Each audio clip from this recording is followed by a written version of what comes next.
All right, thank you so much for joining us. So we're going to, I'm going to hand over to our presenter, our to introduce the dialogue process, as well as what today's program will be about. I would like to please hand over to Ryan, and as soon as the mayor joins us, he'll be able to be a part of the program as well as open our dialogue. Thank you very much. Thank you, Solo. Good morning, good afternoon, or good evening, depending on where you're joining us from for this very exciting webinar. My name is Ryan Fisher. I'm a professional officer at ICLE Africa, and yeah, I'm part of the support staff and team for putting together this independent dialogue for Accra. So very excited to join you all for the session. Thank you for availing yourselves to participate, and yeah, we look forward to having fruitful discussions on transforming Accra's city region food system to a robust rural urban linkages. So we have a sort of packed program for the day, good lineup of speakers, interactive sessions. I'm joined by a few of my colleagues from ICLE as well that will be supporting and joining in the conversation. But yes, please do relax. Feel free to participate as much as you possibly can or want to. I think with that, you are encouraged to make use of the chat box to introduce yourself. I see there's already a lot of traffic there. People have already started doing so. So please feel free to introduce yourself. Tell us where you're joining us from, particular interest in the topic. You're more than welcome to share your favorite food. Of course, food is on the agenda for today. And yeah, just to reiterate, please do feel free to engage throughout the session by asking questions, adding comments, etc. So again, welcome to everyone for joining us for this very exciting Accra session today, which forms part of the 2021 Africa City Food Exchange.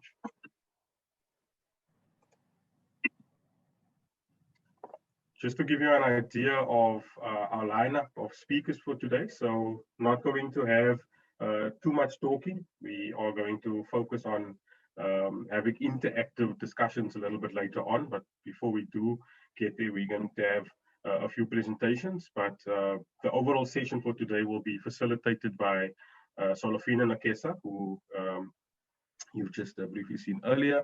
Then we are joined and very happy to welcome Honorable Mayor Sowa from Accra City or Accra Metropolitan Assembly. Then we'll have input from the FAO representative from Ghana. We'll have input from Dr. Charles Etse, the Director for Food and Agriculture at the Assembly. And then Prof. Amos Law from the University of Ghana will also share some insights before we delve into breakout sessions.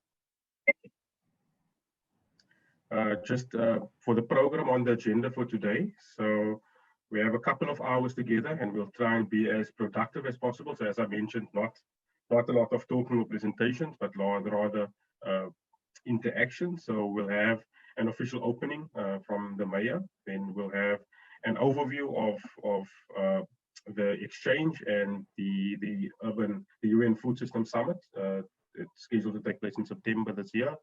A little bit of setting the scene, and then we'll delve into breakout sessions where we'll get a little bit more specific around the issues around our theme in terms of transforming Accra City region food system. And then we'll talk a little bit about what are the specific actions and commitments that originated from the discussions, and then we'll have our closing at around about midday to lunchtime. So that's just to give you a sense of what's on the agenda for today. And just to inform you that this dialogue for today, as I mentioned earlier, forms part of the 2021 City Food Region Exchange, which is a phased approach, which I'll touch on a little bit later.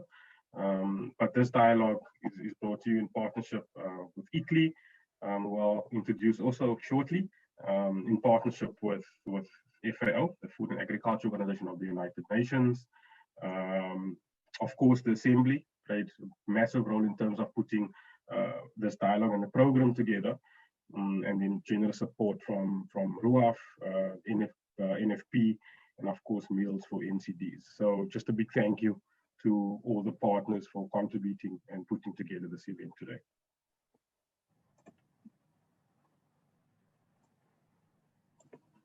So the 2021 Africa City Food Exchange is essentially a sort of phased approach that ICLEI together with FAO and partners are embarking on sort of the first half of this year.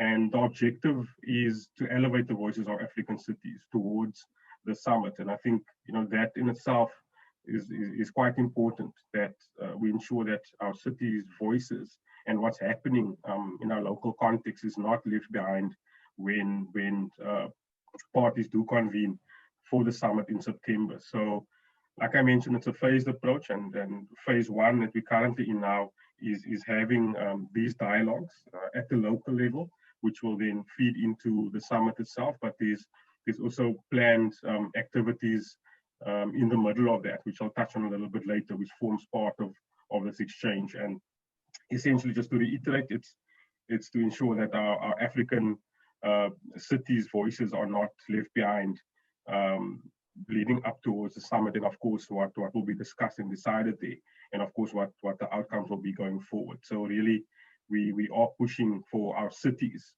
both globally but of course especially in Africa, to inform those processes. So very exciting, very important exchange, and we hope that you are as excited as us to form part and to shape that that at least that city level inputs into the summit and beyond.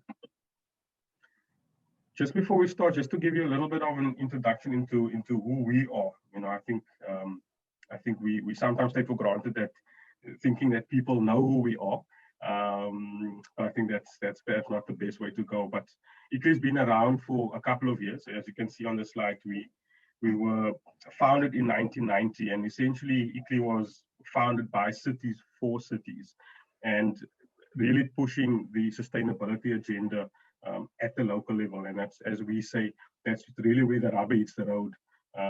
You know, and cities are obviously at the forefront and the interface between citizens on the ground, and of course, you know, things like development agendas and shaping the world really. And I think it's a no-brainer, and that's exactly how we feel at ICLEI, is focusing attention and energy at the local level will ensure that we are, you know, a sustainable world moving forward. And really that's of course paid dividends over the years. I think cities are leading in respects of driving sustainable development.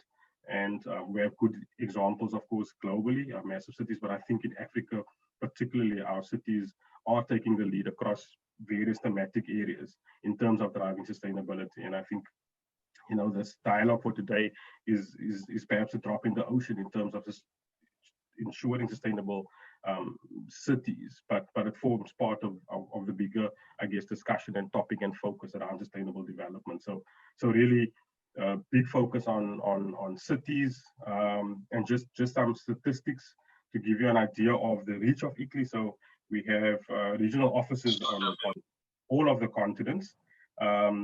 We specifically as ICLEI Africa are based in Cape Town, South Africa, and we service our members across the Africa continent, who consist of cities, big and small, regions, local government associations, all committed to sustainable development at the local level. So just a little bit about ICLEI. Happy to tell you more and share more on the organization at a later stage. Just in terms of the urban food systems dialogue, so as I mentioned, the reason why we're here today is of course participating in the independent Accra City dialogue, but it forms part of the exchange. And really the objective is for these dialogues that we're having in 15 other African cities is to inform the UN Food System Summit in September, and the pre-summit in July, of course. And really, as I touched on, it's essentially to highlight the role of our cities, and the role that they play in terms of improving the food system, but also what are the opportunities across the value chain. So really to highlight the role that cities are playing in terms of the food systems, and of course to generate meaningful discussions and to harness specific actions and commitments as outcomes for these dialogues from our cities in terms of food systems reforms, and then of course to connect these dialogues with the national dialogues that's also happening at country level. So it's of course important to ensure that country level or vertical alignment, if you want, and then feeding ultimately into the summit in September, of course. And then I think importantly is the question is always what happens after these summits.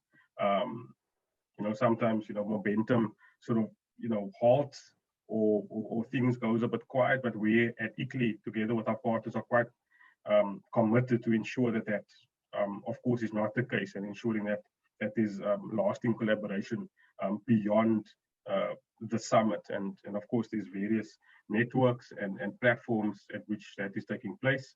ICLEI and RUAF, of course, partners on the City Food Network, and there's obviously various other platforms where these discussions can continue. So that's of course a very important objective. So this is just to give you an idea of the overarching objectives of these dialogues. Just in terms of leading up towards the summit in September. So I mentioned that we are having engagements in 16 African cities, and they look different in each city. So people on the call who was part of the planning will be able to attest that it was a very collaborative approach in terms of setting up this dialogue, in terms of identifying areas of discussion or topics of discussion or focus that the dialogue should address, and then of course who are the key stakeholders that needs to be involved. So that was a team of ICLEI, FAO, and others that was part of that. And yes. Phase one essentially is sorry, there's a bit of background.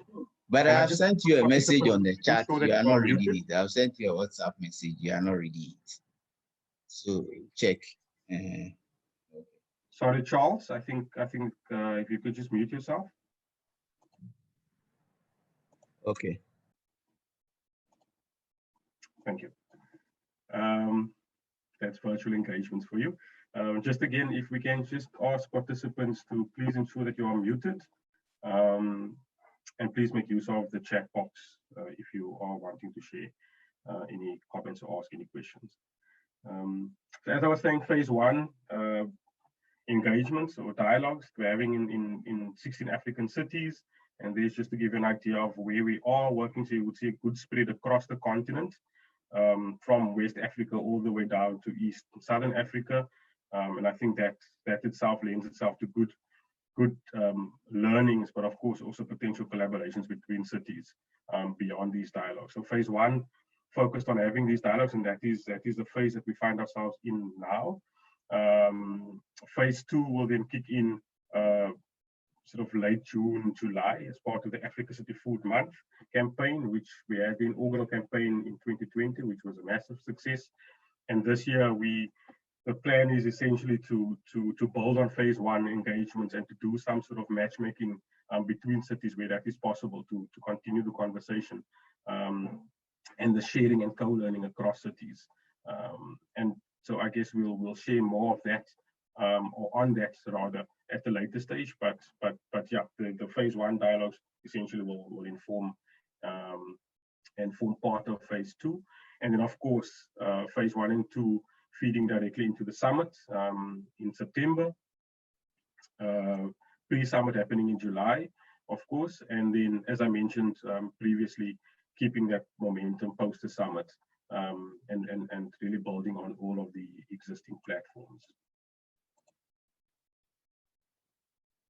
So just in terms of the summit and the program and the focus and objectives of the summit is sort of structured around these 5 action tracks, and these are both informing our current dialogue. So a lot of the focus and objectives and stakeholders involved is really centered around these action tracks. And I think what these action tracks also allows is to make these dialogues and discussions a bit more streamlined in terms of its focus. So I think this in itself provides, if you like, a framework for these dialogues towards the summit.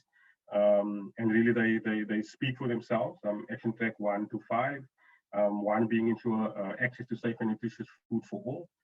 Action track 2, shift to sustainable consumption patterns. Action track 3, boost nature positive production. Action track 4, advance equitable livelihoods. And then the last action track 5 is building resilience to vulnerability, shocks, and stresses. So very specific, but I think also, of course, I think a lot of overlap between the action tracks. And as I mentioned, these are the objectives and forming the backbone of the summit in September, but also our discussions for today. So a little bit later on, we'll break into virtual breakout rooms in which we'll delve into these action tracks a bit more specifically. So I think with that, if I can ask all participants on the call to please rename yourself to an action track that you find particular interest in, that you want to be part of the discussion when we get to the breakout phases. So that will also help us, of course, to ensure that you are allocated the correct breakout room when we get to that phase later on in the program. So I'm going to just give a few minutes just for people to just familiarize themselves with the action tracks, give it some thoughts and more, and then please do update your name by hovering over your name in the participations tab, and then you should have a rename option. And you will see at the bottom of this slide, there's an example. So if your name is Solofina Nakesa, please do rename yourself to Solofina Nakesa and the action track of interest. So I'm going to give everyone a few minutes, maybe just to do that. And maybe if there's any questions, people having trouble renaming themselves, please do notify us in the chat. We are a support team in the background that will be happy to assist.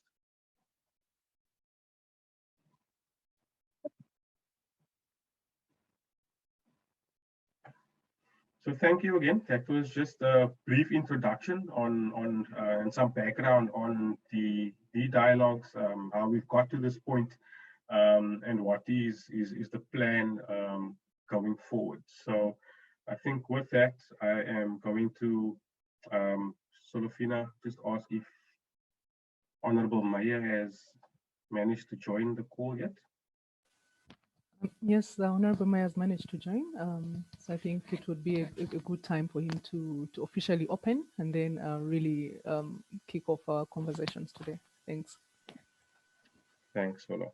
So I am going to say a big thank you again, everyone.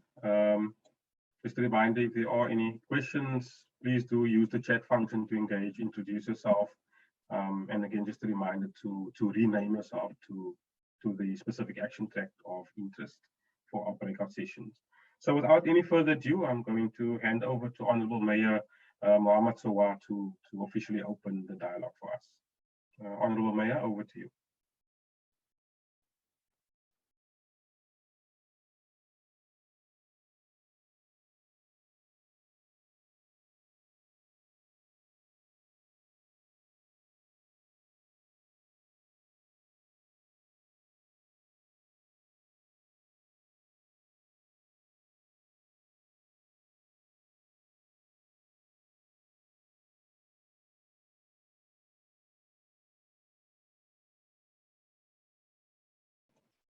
Maybe while we wait for the mayor to indulge us, I think there's just been a comment from someone in the participants mentioning that some participants might have an interest or be involved in more than one action track, and I think that's fine.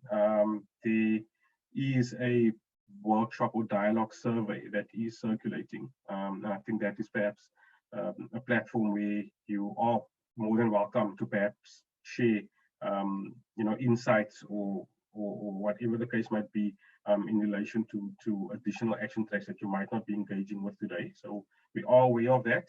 And yeah, I think the survey is of course one way, but also if you do want to share beyond the workshop today, you're obviously welcome to engage with sort of myself or anyone else from the team to ensure that that information is not lost.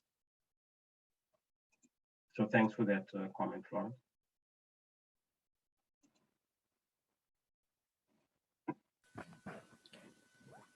Maybe would like to request the mayor to unmute so that we can please open the dialogue. Thank you.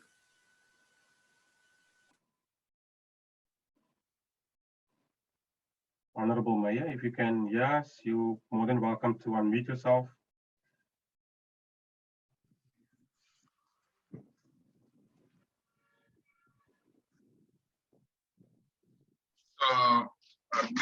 Good morning to you, all of you.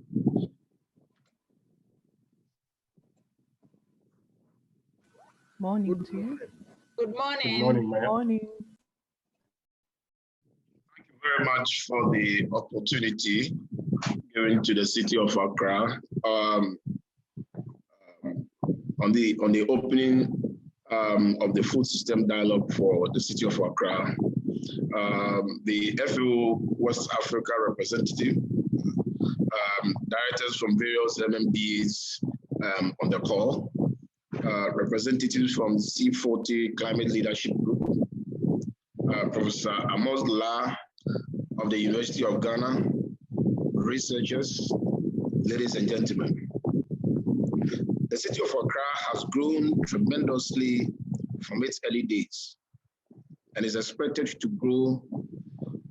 All projections by reputable international organizations, including the United Nations, indicate that the fastest growing urban areas of the world are in the global south, and Accra is one of such growth centers. This growth is in terms of all parameters, including population and economy.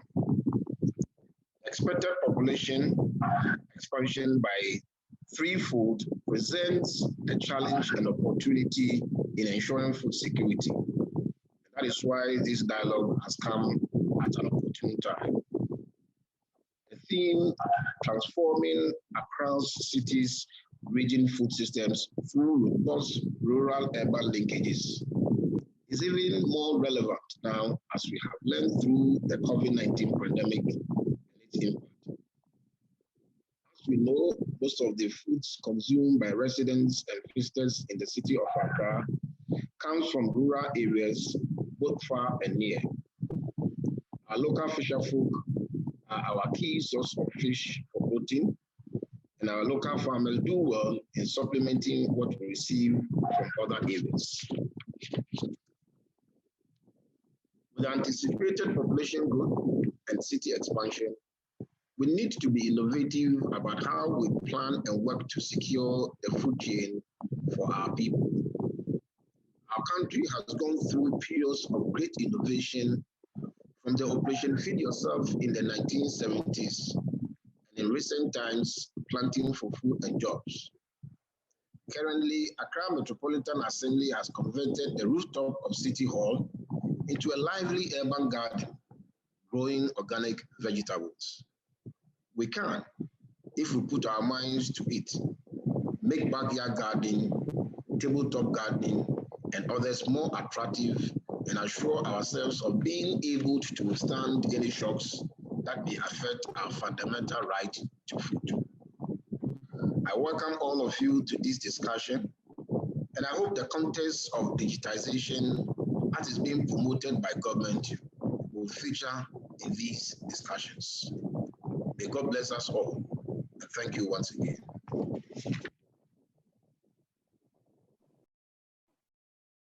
Thank you very much, Honorable Mayor, for those really inspiring words.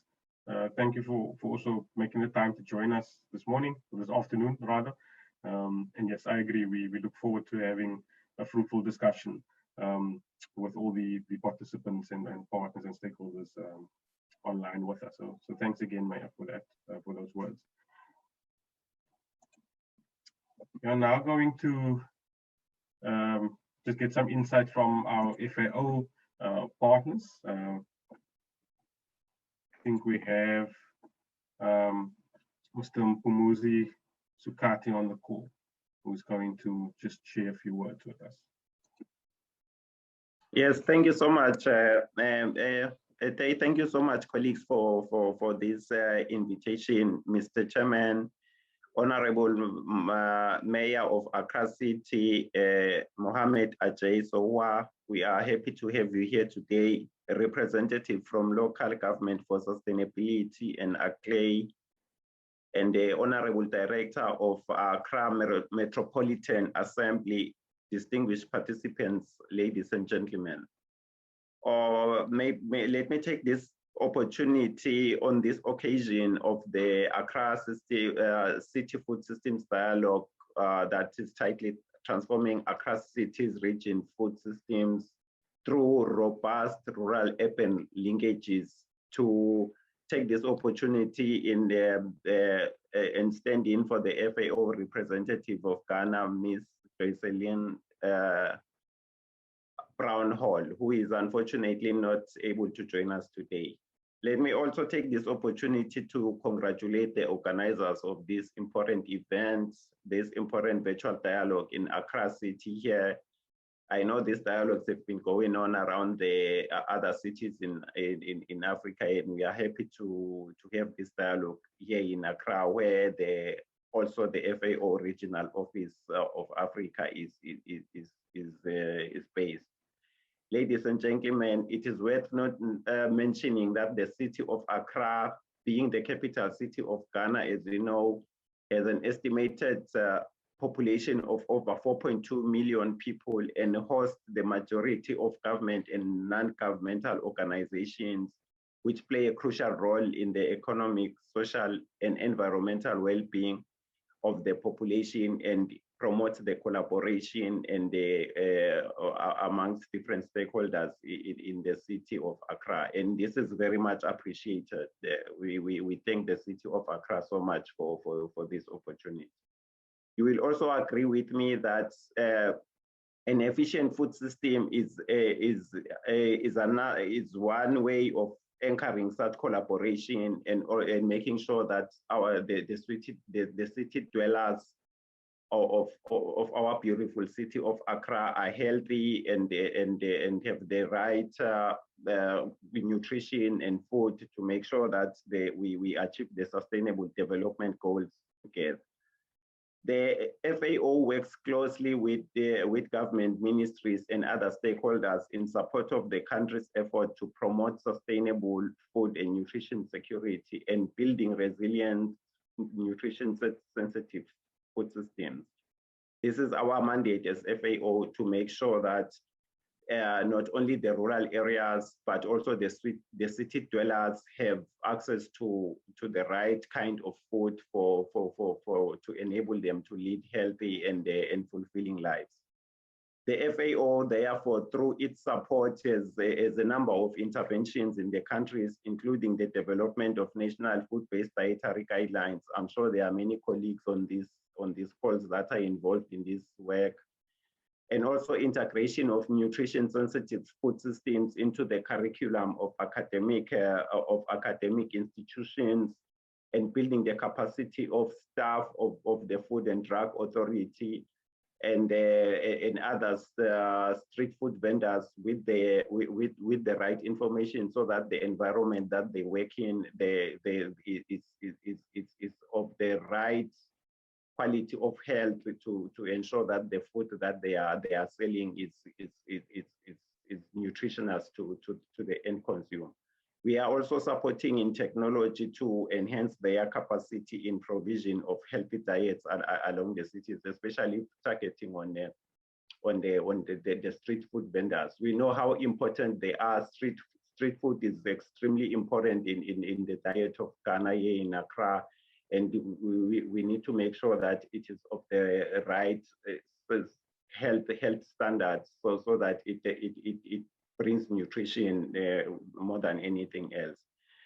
And then the pillars of this of the food systems dialogue are well aligned with the pillars of FAO, which are better nutrition, better production, better environment, and better lives.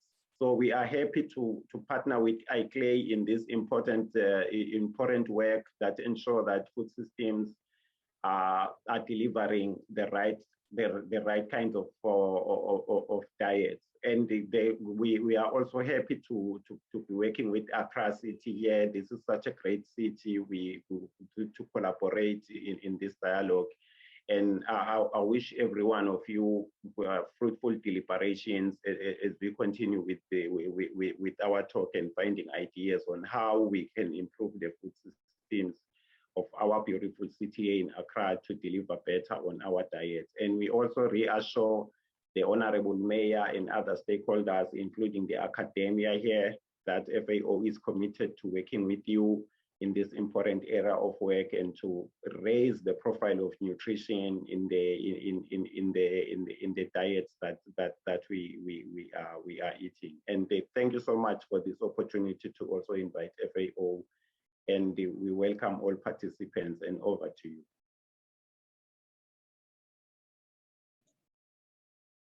Thank you very much, Mr. Setbacks. Yeah, and also Honorable Mayor, thank you also for your insights. So I think we've done a lot of scene setting now, and before I hand over to Solofina Nakesa to lead us for the remainder of the dialogue, I just want to again welcome everyone and thank everyone for joining us. I want to say sit back and relax, but maybe not so much sit back, but please do relax and engage. Make use of the chat function to share your thoughts, introduce yourself. I see there's already a lot of activity.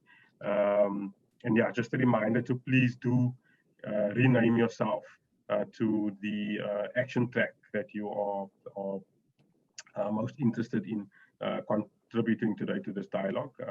Being aware that you might be involved or interested in more than one, but I think for the interest of a fruitful dialogue, if you could indulge us and prioritize one action track for today, that will be very much appreciated. So again, thank you very much. Wishing you all a fruitful and productive day. And yeah, we'll chat a little bit later. So Lofina, over to you.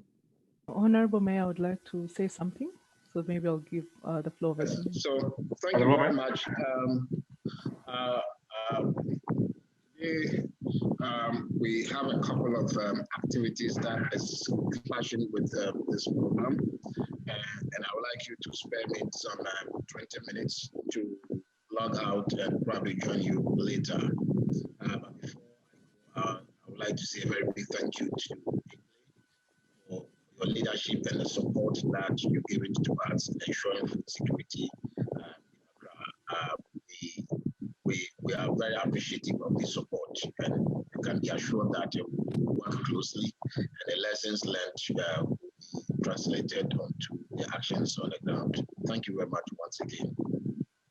Thank you very much, Honorable Mayor. I would like to request that you please appoint an official who will close the dialogue and then also sort of bring the outcomes directly to your desk once our dialogue is completed.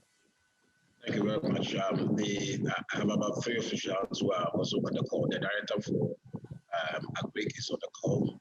Desmond, my special advisor, is also on the call. So I'll make that arrangement. In case I'm unable to close it, I'll get one of them to. Absolutely. No, thank you very much. Okay.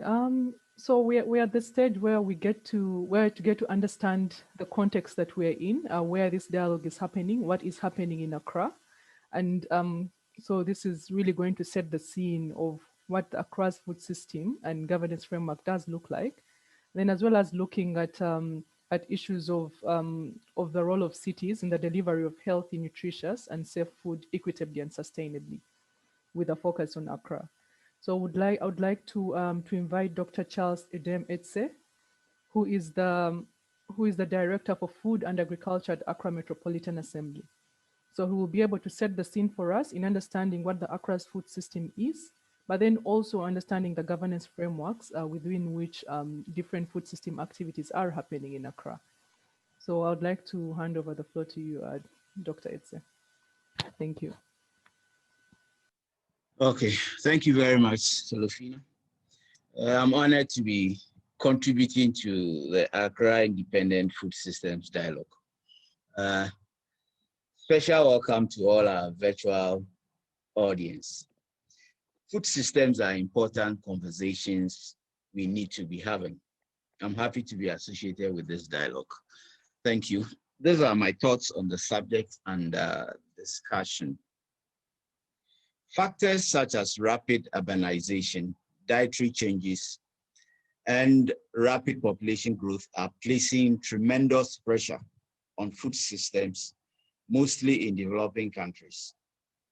Based on current income, population, and consumption trends, the Food and Agricultural Organization of the United Nations estimated that by 2050, more than 50% of food will be needed to face the challenges posed by rapid growth in food demand created by effects of climate change on agricultural systems, including crops, livestock, forestry, and fisheries.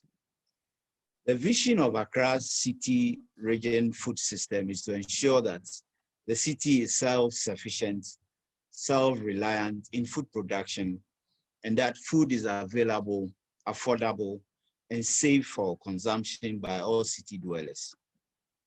Most of the food in the city is brought from the hinterlands, and by the time it gets to the city, it has gone through structural damages, leading to high post-harvest losses and loss of nutritional value.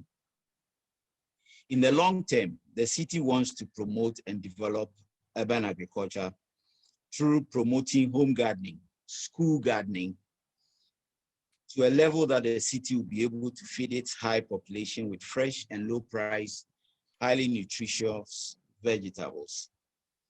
Establishing greenhouse as a demonstration to attract the unemployed graduate into urban agriculture is one of the city's long-term plans to ensure food security.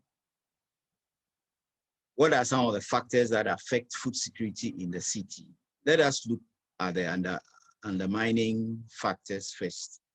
So A, we have a high post-harvest losses at the markets due to low processing, low value addition, poor storage, and poor handling.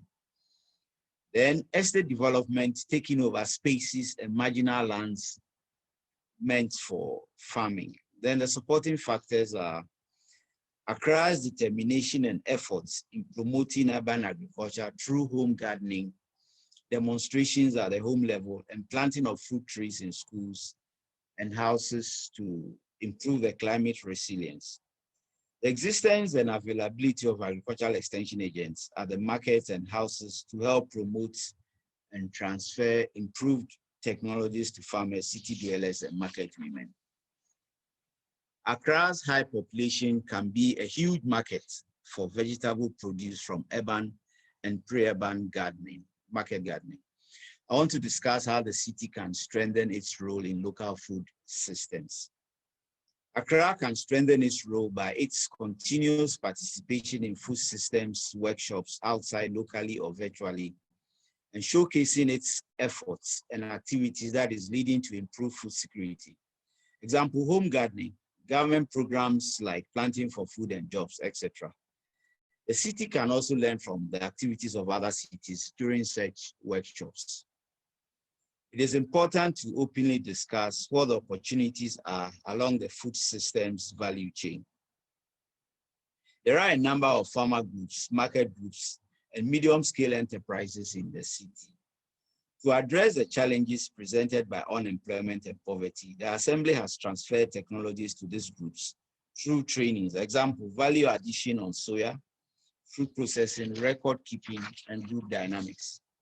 These trainings have strengthened already established groups and also created employment for individuals.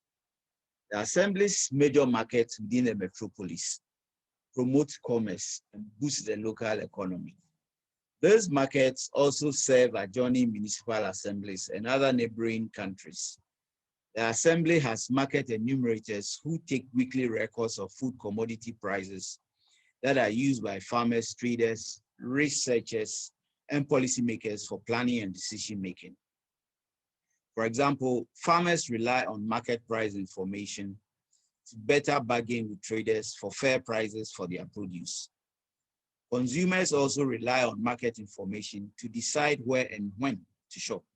These are some of the setbacks in the city. Poor road network leading to widened time frame between harvesting and market destination.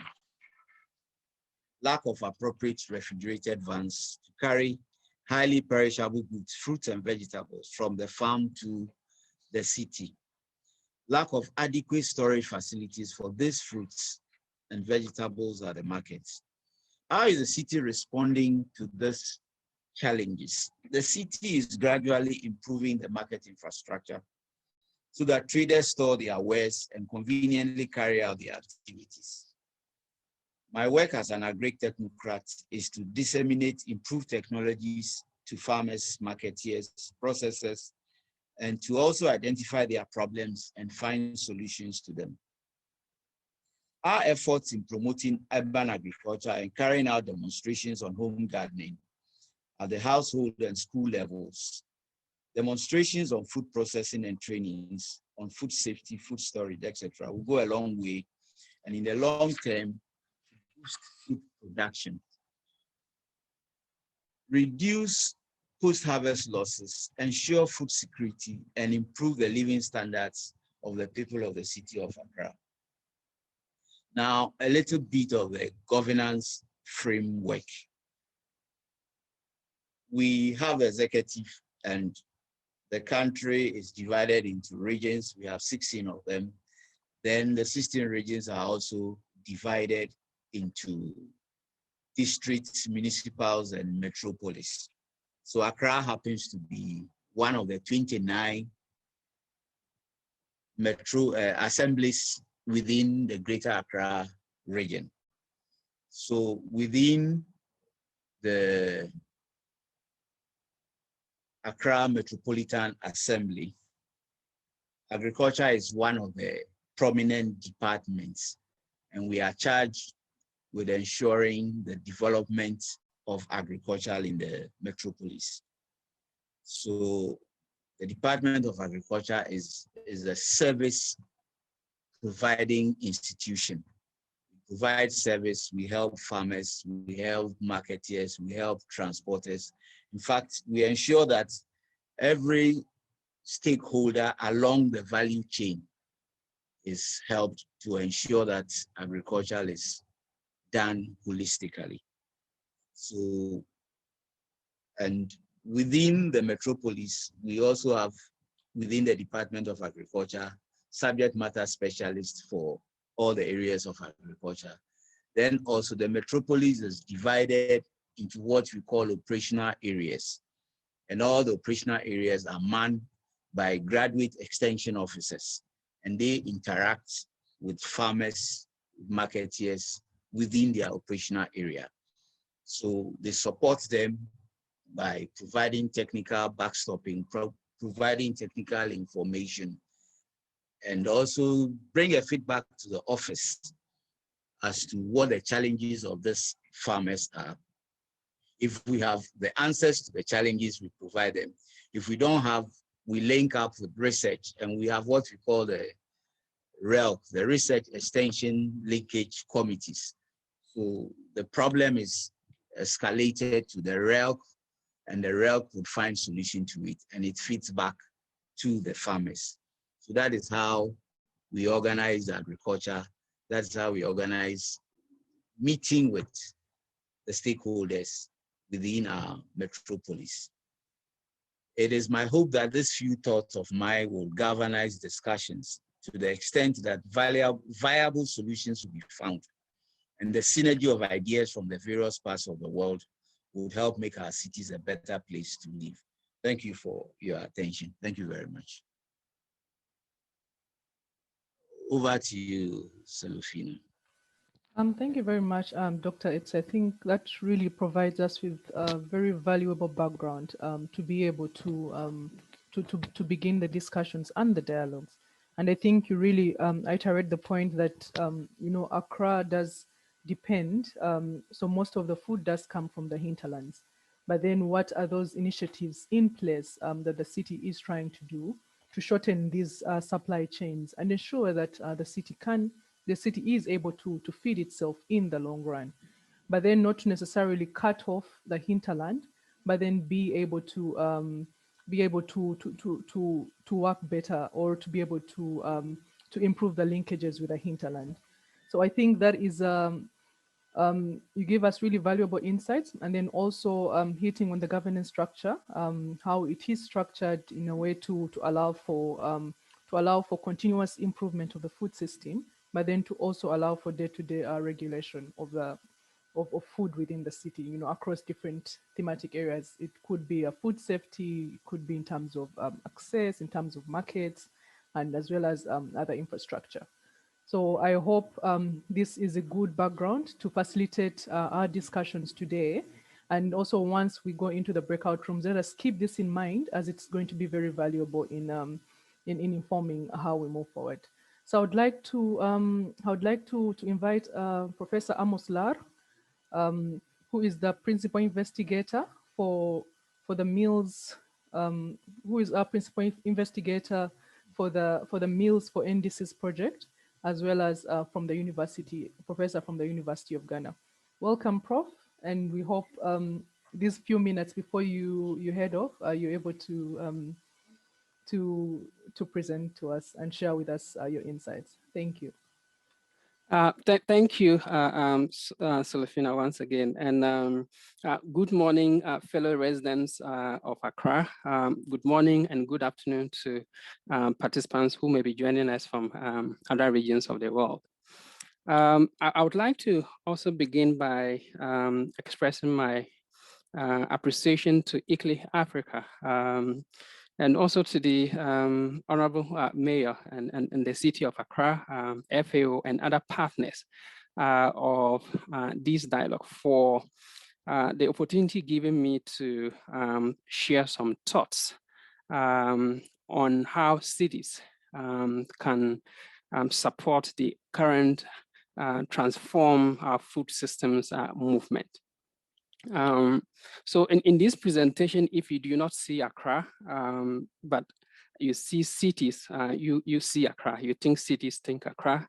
You hear cities in the presentation, hear Accra. Aware that the participants of the dialogue from different backgrounds, I have included just a single slide, hoping to provide a fuller, help participants appreciate fully what we mean by food systems when we talk about food systems, as we are talking about food systems and transformation. And so in this slide that I have borrowed from the UN high-level panel, concept of food system presents what is highly complex, as you can see from this slide.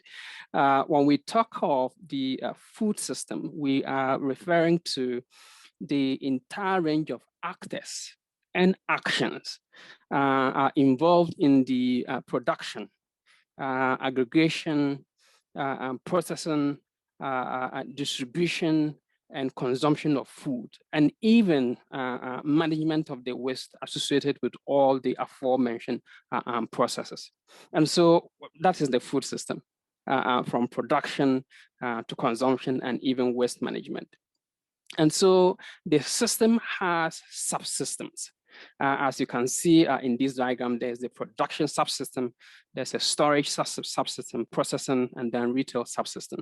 But these subsystems and the other components are also affected by what we refer to as drivers. What is driving the food system to do what it is doing currently? What is driving this food system to be sustainable or otherwise? And so from the top, you see biophysical, environmental drivers. There are also technological or innovation related drivers. Also policy, politics, and economic drivers. But there are also socio-cultural and even demographic drivers. And all these, as are indicated, are driving the food system either positively or negatively. But central to all these components are what we refer to as the food environment. And anytime you hear about food environment, think little about environmental sanitation, although it's part of the food environment. But it has more to do with policies. So the physical environment is there, but the policy environment is also part of the food environment. Social environment, cultural environment are all part of the food environment. And all these factors come together to affect the consumer, that is you and I, in ways that we choose if we have the ability to choose the food we choose to eat. It also affect what is it that is available for us to choose, and therefore for us to consume, and therefore our nutritional health or health in general. And so when we talk of the food system, you can see highly complex, involves everyone, it affects everyone, and everyone also affects the food system. So just to provide this background. But the next thing is, so why are we talking about transforming this system that I just outlined to you? Why should we transform it? And there are very good reasons why the food system needs to be transformed. The food system may be feeding us, but as to whether it is nourishing us, that is another question. And that it is not debatable that the food system is not properly nourishing us. And so the food system is not healthy. And it is not healthy because currently unhealthy diets account for 1 in 5 of deaths globally, not only in lower middle income countries, globally. And these unhealthy diets are products of our food system. These same unhealthy diets are also contributing to over 2 billion people either being overweight or obese. And so if our food system is working properly, then we should have healthy food that are not making us sick. But that is not the case. So the food system is not healthy. The food system is also not sustainable on many counts. One count relating to environmental sustainability is the fact that the way we produce food and the way we consume food is not sustainable. We may be able to produce enough to feed ourselves currently, but as to whether we will leave resources behind for those who will come after us, there's evidence that if we continue in the current trajectory, that would not happen.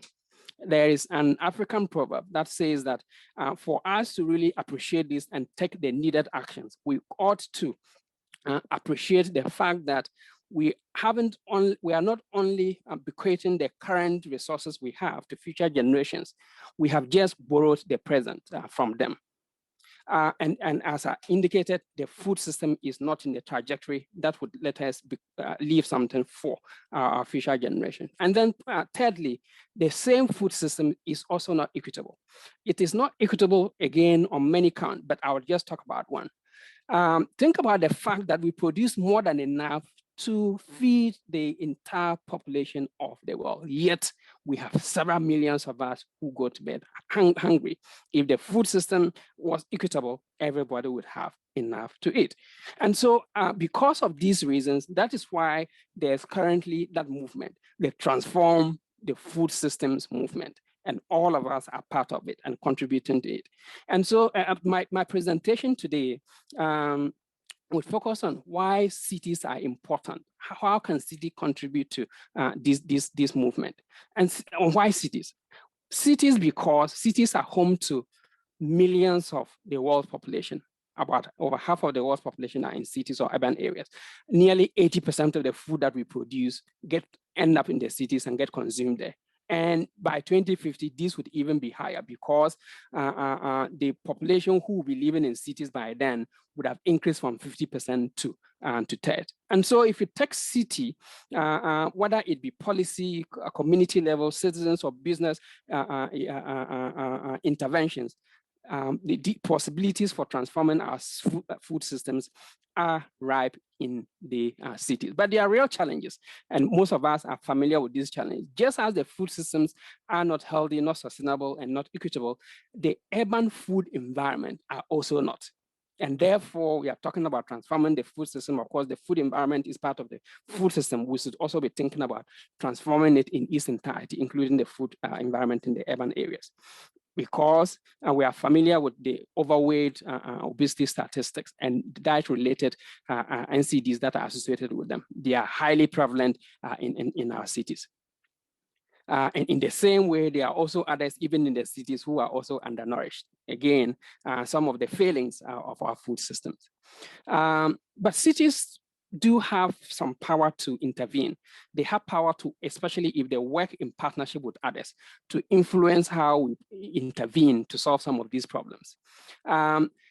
Within their means, if they are able to, make healthy foods available, affordable, and attractive to their citizens, as the Honorable Mayor indicated, and I was really pleased to hear that they are interested and are innovating to ensure people are having rooftop gardens, backyard gardens, and then tabletop gardens, right? So cities do have roles to play. And so Accra is already on the forefront, but there are other innovations that other countries and cities are doing that I think Accra can also learn from. And so I don't think Accra should be left behind. So I have a few examples here. For example, from Vancouver, they had to rethink their developmental policies, large development policies. And by rezoning and then feeding sustainability into those policies, they require that development partners include issues of sustainable food assets as they plan to build cities, as they plan to build towns, as they plan to build malls. And so including community gardens so as to reduce food desert is one. Accra can learn from this. Restricting availability of a healthy food, there are so many ways cities can do that, and cities are already doing that, including in South Korea, in Philippines, prohibit the sale of foods that they deem unhealthy, especially in very specific places, say schools and hospitals. And so these are examples that cities, including Accra, could embark on. But if there are so many and Accra will not be able to implement, or Accra might just say, okay, let me focus on one of them, which is a major problem, food waste and food loss.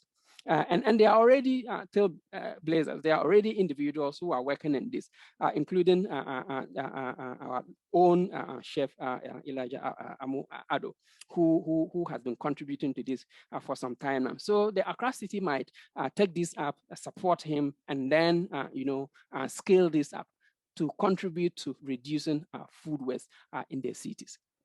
By doing that, we are also contributing to reducing greenhouse gases. It is often said that we shouldn't let our good food go waste and therefore end up reducing bad energy.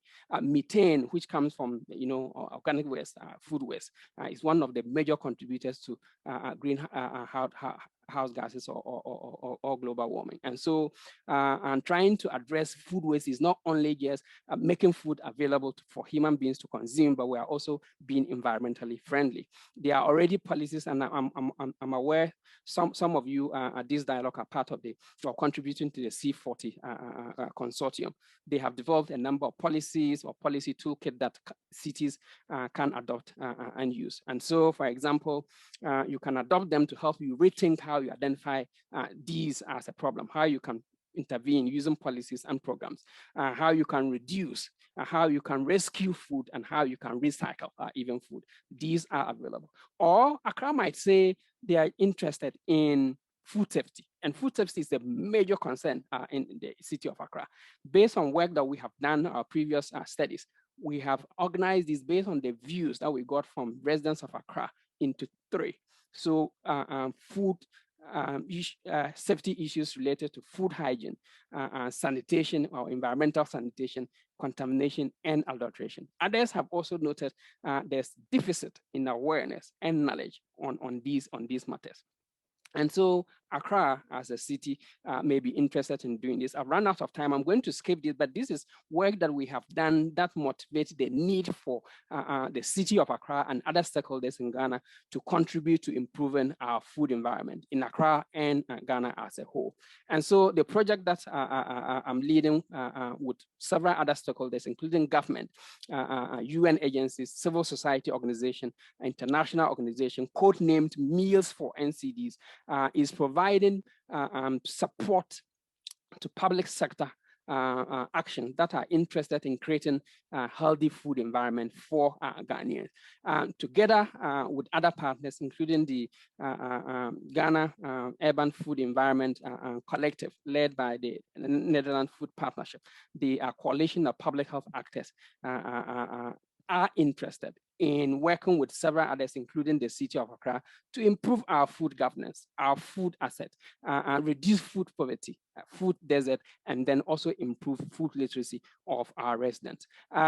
Given that I've run out of time, I would just want to end here and then also invite those of you who are here to a dialogue that the Meals for NCD is convening in partnership with others on May 26th. So once again, thank you, and God bless you all.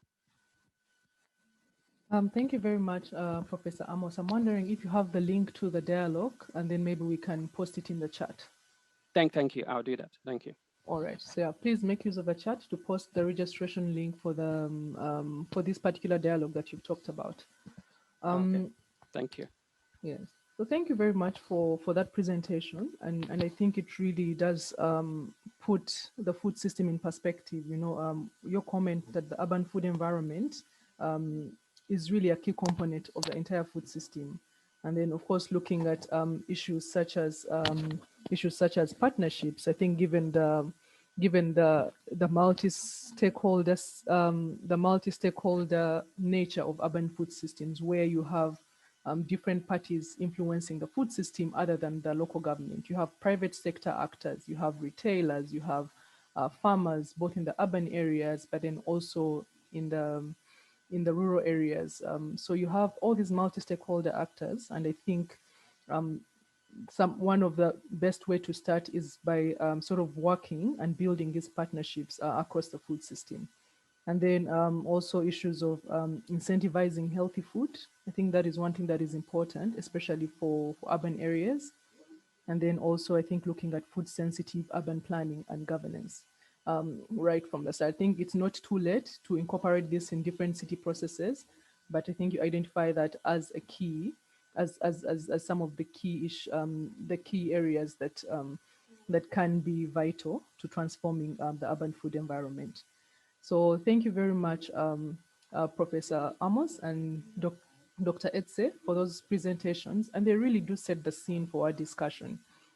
There was a question in the chat for you, Dr. Etse. Maybe I would like to invite Florence, who asked the question in the chat, to ask it directly to Dr. Etse. Thank you.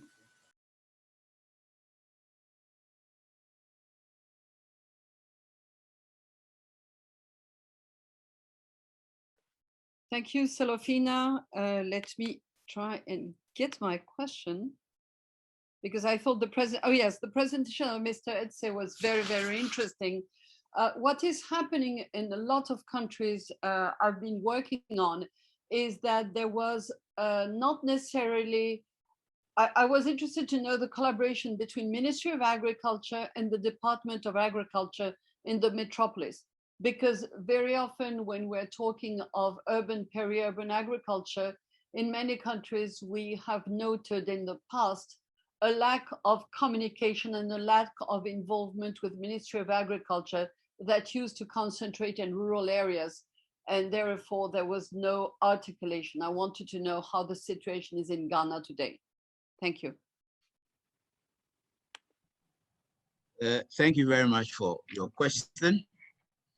There is a lot of collaboration between the Ministry of Agriculture and the Department of Agriculture. To begin with, we are completely funded by the Ministry of Agriculture. So they give us money for all our activities. So that is the biggest collaboration you can think of. And in terms of training opportunities, the ministry still deals with the Department of Agriculture in all the countries, even though we have relocated from the Ministry of Food and Agriculture to now the local government service. We still have that umbilical cord with our ministry. It's not cut off. So we still, and also we have opportunity for them to backstop the work we do. They have all the experts, and when we run into challenges and difficulties, we always go back home, if I can use that expression. We go back home and they support us in all our activities. They even organize training programs and invite us to be participants of the training programs. So there's a lot of collaboration between the Ministry of Food and Agriculture and the Department of Agrics in all the districts, municipals, and metropolitan cities. Thank you. So clearly there is a great example from Ghana and Accra in particular for other countries. Yes, that's correct.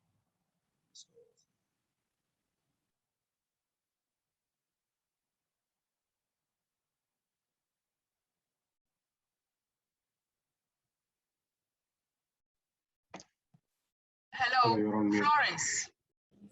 Hello. Hello? Sophia, you're on mute. I wanted to add to what Charles has said. My name is Paulina and I work with the Ministry of Agric, Women in Agric. I wanted to add on that even with the planning is done at the decentralized level and it is coordinated from national. So there's still that strong link from the planning. He mentioned it in his address, but that is also key. So things are picked from down and it comes up for collation. Thank you. Congratulations. Right, thank you very much, Paulina. I do see a hand from Desmond. Please go ahead. Thank you very much, Solofina. It's just a follow-up from where Florence's question ended and the explanation that Dr. Eche gave. If he could give us some examples. In Ghana, there are national level programs like what we are calling Planting for Food and Jobs. And it seems to be more concentrated or focusing in rural areas. If he could give us some few examples as to how this works in the city or metropolitan space, I think that would be helpful, especially based on the experience from the Planting for Food and Jobs. Thank you. Okay, with the Planting for Food and Jobs, there are specific crops that the Ministry of Food and Agriculture is supporting. In Greater Accra, for example, what we are engaged in is the vegetable production. So the ministry makes available vegetable seeds at subsidized prices that farmers buy from designated agro-input dealers. So, but when you go to a district that still does traditional agriculture, they have large tracts of lands, they are fully involved in producing maize, rice, etc. They also have support from the main ministry in terms of seed, in terms of chemicals. And for example, we had a problem with fall armyworms. The Ministry of Food and Agriculture footed the bill. They bought chemicals for the whole country. No farmer bought any chemical. We distributed free chemicals, which the Ministry of Food and Agriculture made available to us, and we passed it on to the farmers. So those are some of the examples I can give you.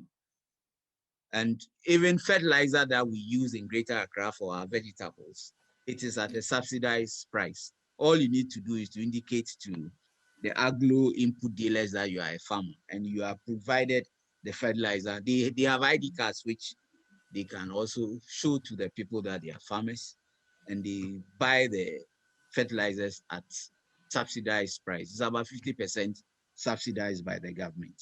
So those are some of the examples I can readily talk about. I don't know if my colleagues on the panel would also want to add to it. Thank you. Yes, I would want to add something. I think the splitting up of the districts into smaller fragments has also pushed urban agriculture to the fore, because when the districts were big, the focus indeed was skewed towards the rural, but now we are in the heart of town and Agric has to move on. So that has also contributed to the visibility of agriculture supporting urban farming systems. Thank you. Absolutely. Thank you very much, Ms. Paulina Adi. And I think when we're talking about partnerships, I just want to acknowledge that that Ms. Paulina Adi as well as Mrs. Mary Mpere, who are part of the call, are the co-conveners for the National Food System Dialogue.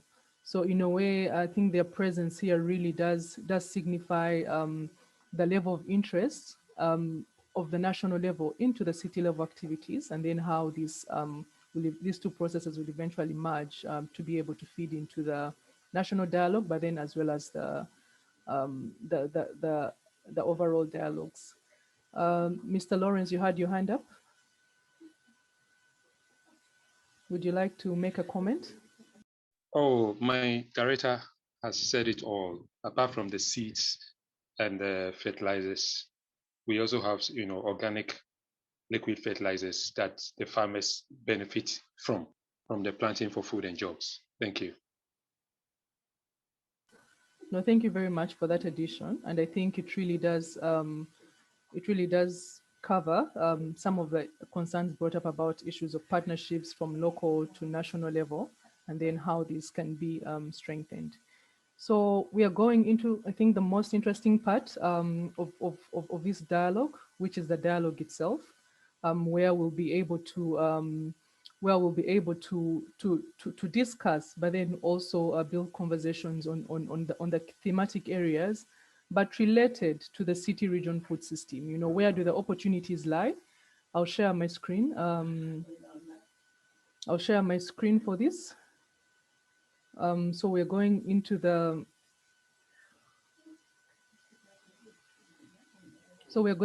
virtual discussion rooms, where we'll have discussions around. So we're going into the virtual discussion rooms, and these will be around two questions. One, where do the opportunities lie in building a robust city region food system that contributes towards the different action tracks? But then also question two, looking into being more proactive, looking at initiatives, looking at projects, looking at programs, looking at wider reaching solutions. And this will be addressing what instrumental policies, incentives, mechanisms, and initiatives can be adopted to spur systematic transformation of Accra's food system. So these will be our key questions. They will be facilitated in each breakout room. Okay. So please feel free to introduce yourselves again, so that we can all know who you are in the chat. But I think for now we have quite a mammoth task to complete, to have a discussion in quite a short period of time, and I hope we're able to pull this off. So and as I introduced, we're looking at really what robust means in this context of what a robust food system would mean, or in this case being specific to a city region food system for Accra. And where do the opportunities lie? And the idea is that this should be informed by the areas of work that you're currently doing, and then what are those? Where do you see the opportunities for a city region that ensures access to safe and nutritious food for all?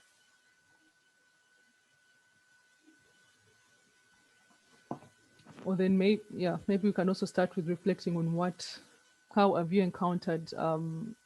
In what areas of the food system are you currently working, or are you contributing to? And where do you see the opportunity for building the city region food system here? Serafina, I know I said it would wait, but if nobody is speaking, maybe it would help you. I think that in the present situation, and I think it's worldwide, that with the crisis of COVID, we realize it's very important to have more territorial resilience, so that cities actually have a more stable supply of food, and the people in the metropolis have more reliable jobs. And so that have a kind of win-win situation. So I was wondering if that is not something we need to take into account, the territorial resilience. Absolutely. And it's interesting to note that, you know, when some of the restrictions did fall in place, you know, some of the activities that were affected the most were those that had the longer supply chains, you know, where either food or where people had to move between longer distances to be able to attain a service or attain food. So I think this is an important point, and it really brings into perspective the importance of the city region, you know, and the territory around food. Mary, I heard you say something.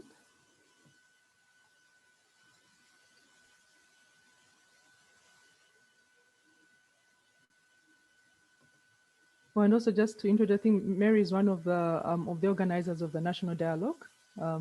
So I think in a way that creates a good linkage between the discussions we're having at a local level and at the national level. Did I hear you call my name? Unfortunately, I had a call, so. Yes, I'm calling you. I'm calling upon you. Okay. Can we hear can I hear the question again? So this was around understanding where the opportunities lie in building a robust city region food system that contributes towards access to safe and nutritious food. And I think one of the comments that Florence did bring up was the idea of building territorial resistance. I mean, territorial resilience, which is really important, being that, you know, many cities and countries are coming out of the restrictions around the COVID pandemic, and how this really affected livelihoods, affected access to nutritious food, among other things. Yeah, I think we started that discussion before with Florence before we came back here. My point was that as a co-convener, my interest is in how do we capture the local issues, you know, as part of our analysis, and therefore in the commitment statement that we will come up with, which of course is going to find itself in our national development policy framework and the sector and district plans that are currently under development. So the local level issues are so pertinent for us, not only because of the summit itself, but on how we take this forward and make sure that we are not just talking, but we are actually integrating the issues into our planning and taking monitoring and interrogating the progress that we have made annually. So but my interest, as I was telling Florence earlier, is in how do we frame the discussions so that we get, you know, the relevant issues in there. So for me, it's more of a learning process, picking up ideas on how to engage with the local level. We are going to have a sensitization meeting for all districts, metropolitan, municipal, and district assemblies. And we need to frame these discussions very well so that we can get good results that we can plan with. Having said that, I think that when it comes to urban food systems, we do have to look at the whole issue of land use. Like I said earlier on, land use, how a lot of agricultural land is now being converted into real estate development, you know, and then in some instances, we are in Accra probably are not facing that, but in some municipal assemblies where there's illegal mining and there's a lot of land degradation, water pollution, and what that means for food systems, especially food safety, you know. And then so we're talking about enough land for urban agriculture. We're talking about food safety. And there's this huge food waste that happens in Accra that is unimaginable. We juxtapose that with the high prices of vegetables, which is what we are really asking people to consume more of. And yet you have a situation where a lot of food gets rotten in our markets, and yet the prices are so high. You know, managing that, for me, I think is a very important aspect of the dialogue. How do we stop this needless food waste? And how do we bring down the prices so that everybody can afford and we don't throw anything away? But there are various intervening variables. You have middlemen who are bringing the food directly to, unfortunately, unlike places like Brazil, where you have strong cooperative systems that sort of mediate between the producers and then the consumers. Here we do have strong middlemen, and then you come on to other sub-retailers. It's a complex thing. And for me, if we can have a dialogue that will unravel that and make sure that the fruits and vegetables are accessible to everybody, especially those in urban areas, I'll be more than happy. I think these are my preliminary comments for now. No, absolutely. And I think also the idea for us is to really focus on actions and solutions. And that's what led us to the second part of really identifying what instrumental policies, incentive mechanisms, or initiatives that can be adopted to drive systematic change or transformation of the city region food system. So I think the first part is really trying to understand, and then the second part is trying to go into how do we maximize these opportunities. Florence, you do have your hand up? Yes, I have my, wait a minute, let me put again the, yeah, I've got, okay. Now I have my hand up for two reasons. First, I think there is, Mary also may have, and everybody at national level may have a lot to learn from what actually has happened with the present crisis. Because it's not only, we know that it's important, but we know that I haven't been in Accra for a few years, but I know in many other countries, the farmers that used to sell at the restaurant couldn't do it any longer because the restaurants were closed. But they were producing food that somehow was needed by the people who were in need in the population. And so there's been all kind of interventions to cope with the crisis, which actually can provide good ideas. The second point I wanted to make is I noted that Accra did not, or no, any Ghanaian city has signed the Milan Urban Food Policy Pact. I'm going to put in the chat box the text of the Milan Urban Food Policy Pact, because I think it can be useful for Mary to organize the issues, because this issue of securing land tenure, looking at food waste, looking at food safety, etc., all that is written in there. So it's not a wish list. It was built on what different cities in the world are doing. None of them are doing it all, but it's a good opportunity for cities to have a global framework and saying, I'm really good at urban, peri-urban agriculture. This I'm not that good of. Maybe I should think about it, and I could exchange with other cities to see how they're doing it. So I'll put that in the chat box. Thank you. All right. No, thank you very much. And then maybe I think we want to dive, as Maria said, dive straight into issues of issues that are very much solution oriented, that are very much about identifying opportunities within the city region that can enable access to safe and nutritious food. So then maybe in a way, and this can be related to either issues of finance, technology and innovation, infrastructure, or collaborations. I think seeing that really the urban area is such a very robust area. And then also looking at issues of institutions as well as social initiatives.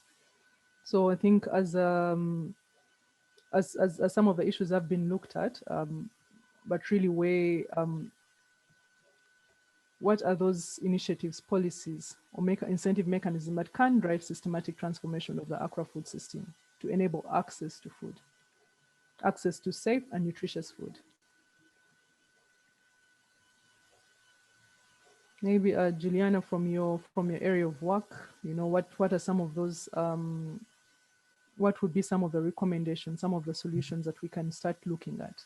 Also, I would like to hand this over to also Justin as well, or Bernard, to kind of guide us according to the area of work that you are currently working in. Okay, I'm Juliana from Ablekuma Central Municipality. I'm an agric officer and we are linking with the farmers. What we are doing now is promoting home gardening. And home gardening is something, if the land, actually we are doing container gardening. And the issue of land at Accra. So what we are trying to do is we are trying to encourage people to plant vegetables in containers and all that. That's what we are trying to do in our municipality. Thank you. Right, and as this, how long has this initiative been going on? Is it one of a more recent initiative, or it's something that the municipality has been planning over a long period of time and sees that it can grow into something else? Okay, we started just last year, and we are trying to, it will be a long initiative. We are trying to do it for a long time so that people have access to food. Yeah. So it's something we'll try and do it for a very long time. So, yeah. Sure. And is this part of, let's say, a larger framework within the city to drive, let's say, increase of local production, or these are really very isolated initiatives by the city to increase access to food? Okay, actually, this initiation was done to have access to food security and food safety. Yeah, that's the initiation, so that people can have access to food, yes, and quality of food and all that. Sure. Juliana, I'm sorry, I may have missed it. You work for the municipality? Yes, please. I'm an agric officer. So you're part of that same team. How do you link with health? Because I'm seeing, for example, in Senegal, the kind of work you're doing in Dakar, it's run by people in Ministry of Health. So I think that if we're looking at in city level, it's really interesting to see that in Accra, a lot of this pioneer work is run by agriculture, by the food and agriculture people, which is not the case everywhere. And I think that anyway, wherever, it doesn't matter where it started, but it's important to bring the other sectors in so that we can strengthen those joint efforts in the field. Can you please come again? Sorry, I didn't. Yeah, sorry. What I was saying in Accra, so a lot of what I'm hearing today, and I'm learning so much, is that it's agriculture that's actually leading, which is quite logical, on food systems. But the same kind of activity you are pushing for is the kind of activity which in another city is being pushed by the health sector to diversify diets and get access to vegetables and fresh products. So I just think that it's a very interesting way to integrate different sectors, and maybe also working with the poorest people would also be able to bring in the social protection dimension in. I don't know if that is happening in Accra though. Okay, I don't know. That's for now, but I'll try and okay, can I come in? I think that, yes, that's the trajectory we are planning to happen nationwide. We've been working towards having local multi-stakeholder platforms comprising all the relevant institutions, so that we look at this from the whole of government, approach angle. And so some of these multi-stakeholder platforms have worked in the North, where we actually piloted, how we want to see it rolled out practically. We have the support from USAID also run a kind of a learning event to evaluate how these systems have worked in the North and how we roll out to the South as well. So I think that it is also one area that is going to really feature in the discussions that we are going to have. we are talking about framing. So apart from the territory, yeah, this is another issue that I think we should talk about, local level coordination and how all relevant states get to not only deliberate on the local issues, but also jointly plan and jointly monitor progress as well. Thank you. All right, no, thank you very much, Amiri. And this is something that strongly came out of the Kisumu dialogue. Was Kisumu has a multi-stakeholder platform that is called the Flag Steering Committee, and you find that there's a lot of comfort when the municipality is discussing issues around food, especially when the different stakeholders are around. And you notice it's because there is a lot of interaction happening. There's a lot of exchange happening between the city and this multi-stakeholder food platform that also includes different city level actors. So I think that is one really important point that you note. And if I may add, at the national level, just as the National Development Planning Commission is coordinating that, we have a national multi-stakeholder platform for the food and nutrition security cross-sectoral planning group. We do have that, and that is what we are trying to replicate throughout the country, at all local levels. At the local level, we also expect that the planning structures would really play a dominant role in that, so that it's not just a question of meeting and talking and leaving things like that, but you actually plan actively towards whatever solutions that they have, and then monitor progress as we go along. So we envisage a very strong role for planners also at that level. Thank you. No, sure. No, thank you very much. Justice, you did have your hand up. Over to you. Yes, I just wanted to say something about what Juliana was saying in terms of the backyard farming. We also have the same issue. I'm coming from Ayabaso West in Accra. We also have a similar issue with the land. So we are also doing something on vertical gardening, where we are promoting that with the farmers, and also the use of hydroponics, also growth of vegetables. Then also on the issue about harvest losses, it's also something that we have here, that we have a good number of farmers that are here that provide the community, that grow vegetables like lettuce and cabbage, cucumber, and stuff like that. But the main issue is the lack of any facility where they can at least store and keep their produce so that it doesn't spoil or get ruined. So I think the provision of a cold room or provision of something like that will be able to help solve that particular issue. So I think that's the opportunity there that you can use to promote food safety. Yeah. Sure. And then just want to ask about the aquaponics and vertical gardening initiatives. Are these being run by the municipality, or they're happening at individual level? No, those ones are projects by the department under the municipality.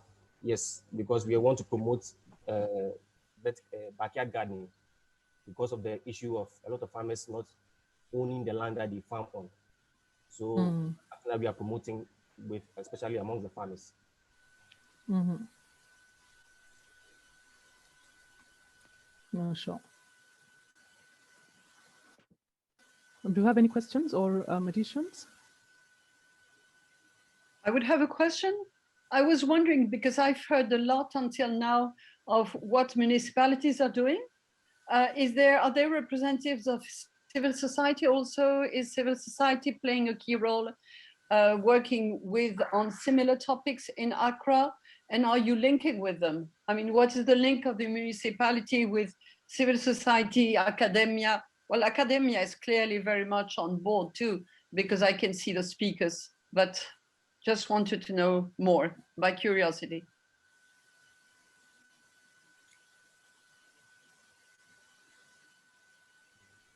Okay, so with our municipality, we work hand in hand with the multiple departments that we have within the municipality. So maybe with education, we work with them in promoting that amongst schools, promoting of planting of trees, tree crops among schools. That's what we also do. So we have some initiatives like PED, which is planting for export and rural development, that they provide us with seedlings. We are provided with seedlings from the government that we give to schools and households within the municipality to help promote. Yes, yeah, that is pretty much what I can say about that.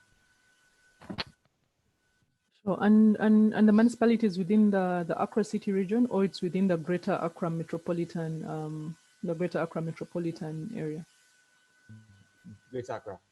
It's the Greater Accra. Okay. So thank you very Yes. much.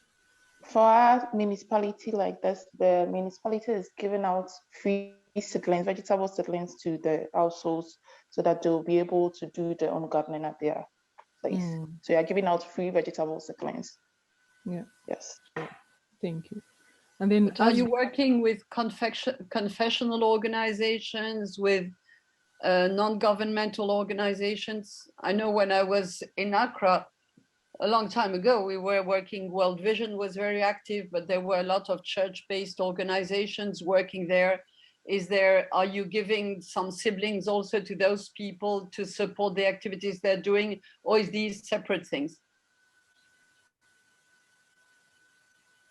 Well, we have some organizations that non-governmental organizations that we work with. Yes. Okay. That are they usually with particular farmers. They have a certain project that they are doing in terms of new variety of seeds that they are providing that they want to introduce to the farmers. So we do the liaising between the farmers that we have and then the organization. So we just connect the two and provide them with that space for them. Okay, thanks. Yeah, sure. I think as we come to a closing, we have, I think, 2 minutes remaining for our breakout room. I'd like to offer the opportunity to everyone in the room, if you were given 2 actions that you think could transform the city region in order to have outcomes related to the access to safe and nutritious food, what would be those 2 priority areas? You know, I know there's a long list of things to do, but then looking at it as a system, what would be the 2 priority areas? Maybe I'll start with Bernard. Bernard, are you with us? Yeah, hello. Yes, welcome, Bernard. Yeah, thank you. My name is Bernard Kujukwama, and I'm currently with the Department of Agriculture, Accra Metropolitan Assembly, and I am a market enumerator. So basically what I do is I go around to the major markets within Accra and I data prices on commodities. And I do that every week. So after every week we try to analyze the data to see which commodities have increased in prices, and also we try so with the data prices analysis we are able to make decisions, so we know where to get what at the least prices and the high prices. So basically my work as a market enumerator deals with taking prices of commodities and trying to set out the data to the ministry. Thank you. Yeah. And then where do you think, let's say in your line of work, where do you think the opportunities lie in terms of making changes, or where can this be better supported, you know, to help the system function better, you know, in terms of either food pricing, in terms of farmers or people at the market in access to information around pricing, but then also markets, you know, around markets for their produce. Okay, so currently with the case of COVID-19 and its devastations to the country, people in Accra prefer to. I'm trying to use tomatoes as an example. Tomatoes, there's an upsurge of price of tomatoes currently because most people prefer to buy the imported tomatoes from Navrongo. That's as compared to our local homegrown tomatoes, because the market women and the consumers say that local tomatoes in Accra, they tend to spoil early. They have lighter, should I say, skin. So to answer your question, I think there should be a great education for consumers to start appreciating their homegrown food commodities. So we don't really depend on importation of foods, because all these things cause the prices increase. Because once the demand for imported goods are very high, we tend to spend much on them and not paying attention to making our homegrown commodities very, very affordable and accessible to us. Thank you. Also, Sorry, what I'll add is may I ask? Yes, Mary. Is that you? May I ask? What about working towards meeting that demand? We have people are saying Burkina is less endowed, when it comes to soils and things like that. If they can have varieties that the Ghanaian consumers want, we can do more, even more.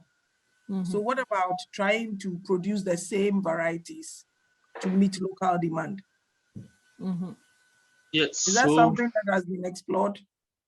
Yes. So currently, that was during our, I think, 36th annual food and agriculture prize meeting.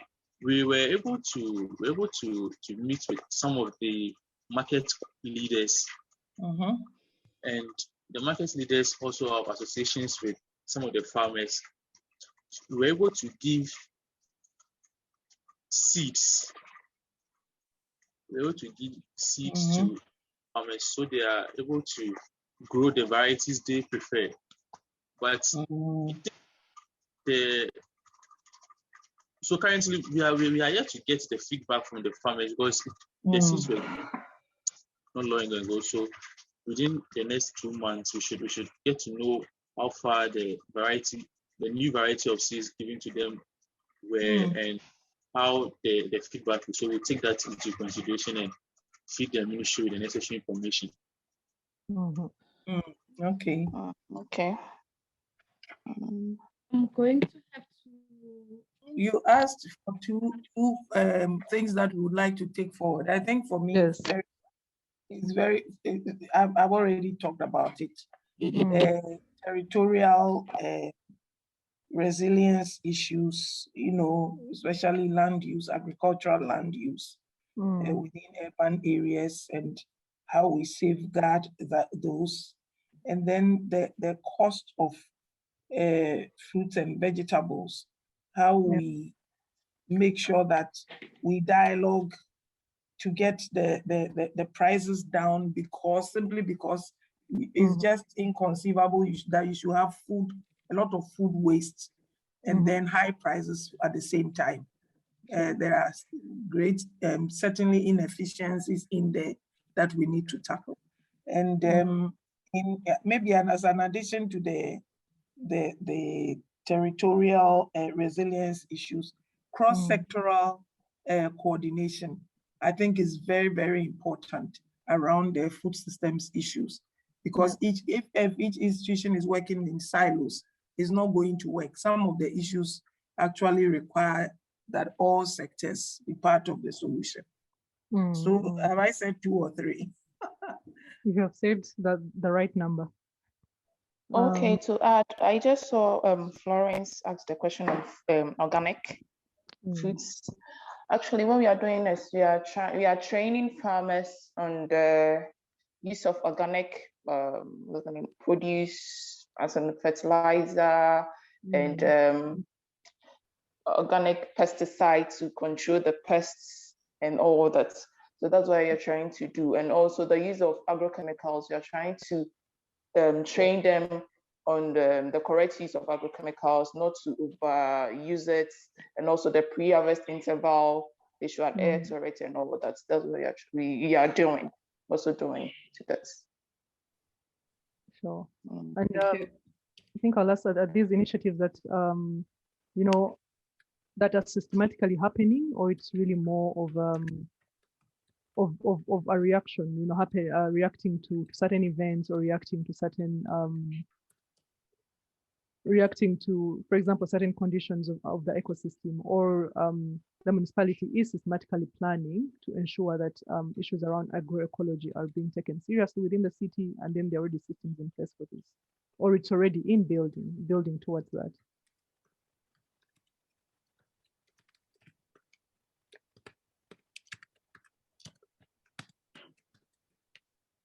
Oh, our room has gotten bigger. Looks like everyone is back. Hi, everyone. How were the discussions? We've been back, Solo. We've just been enjoying your discussion. Oh, is it? How were the discussions, everyone? How was it? I think good. I mean, yeah, 83 group discussions was good. We try to stick to the topic, of course, as best as possible, but I think there's also some sort of more broad and generic inputs that's maybe relevant to some of the other action tracks. So yeah, but it was good all in all. Who in their group did not discuss the topic? Please just raise your hand. Who in their group was totally off topic? But of course, important off topic. Okay, all right. So we're going to, first of all, welcome back. And I'm glad that we're able to get most of you back to the discussion rooms. And our apologies for any technical difficulties that that prevented us from starting the discussions on time. But I hope that even with the little time we had, we were able to really bring out the key issues that we can report back.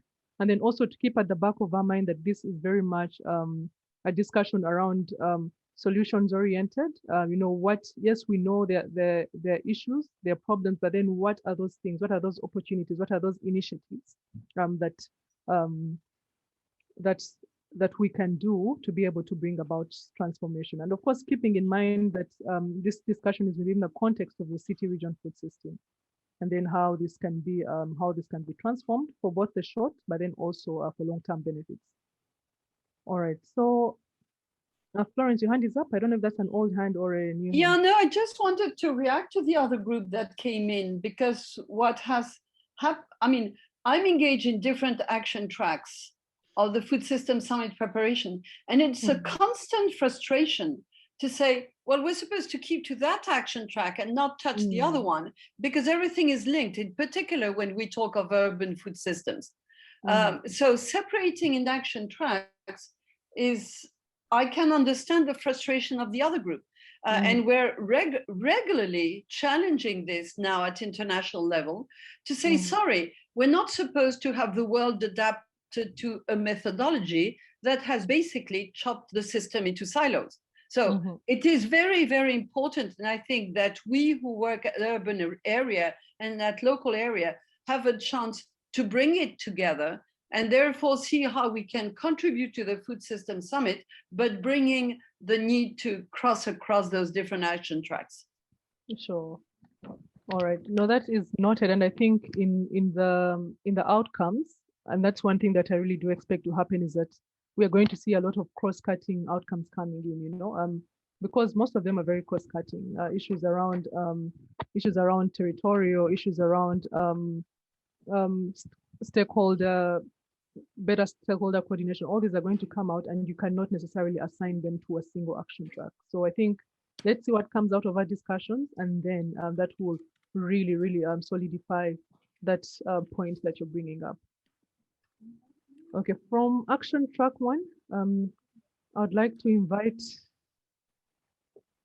I was the facilitator of the action track, but if there was someone within the group who would like to present on some of the outcomes, please, you have 15 seconds to let me know. Then you can present on that.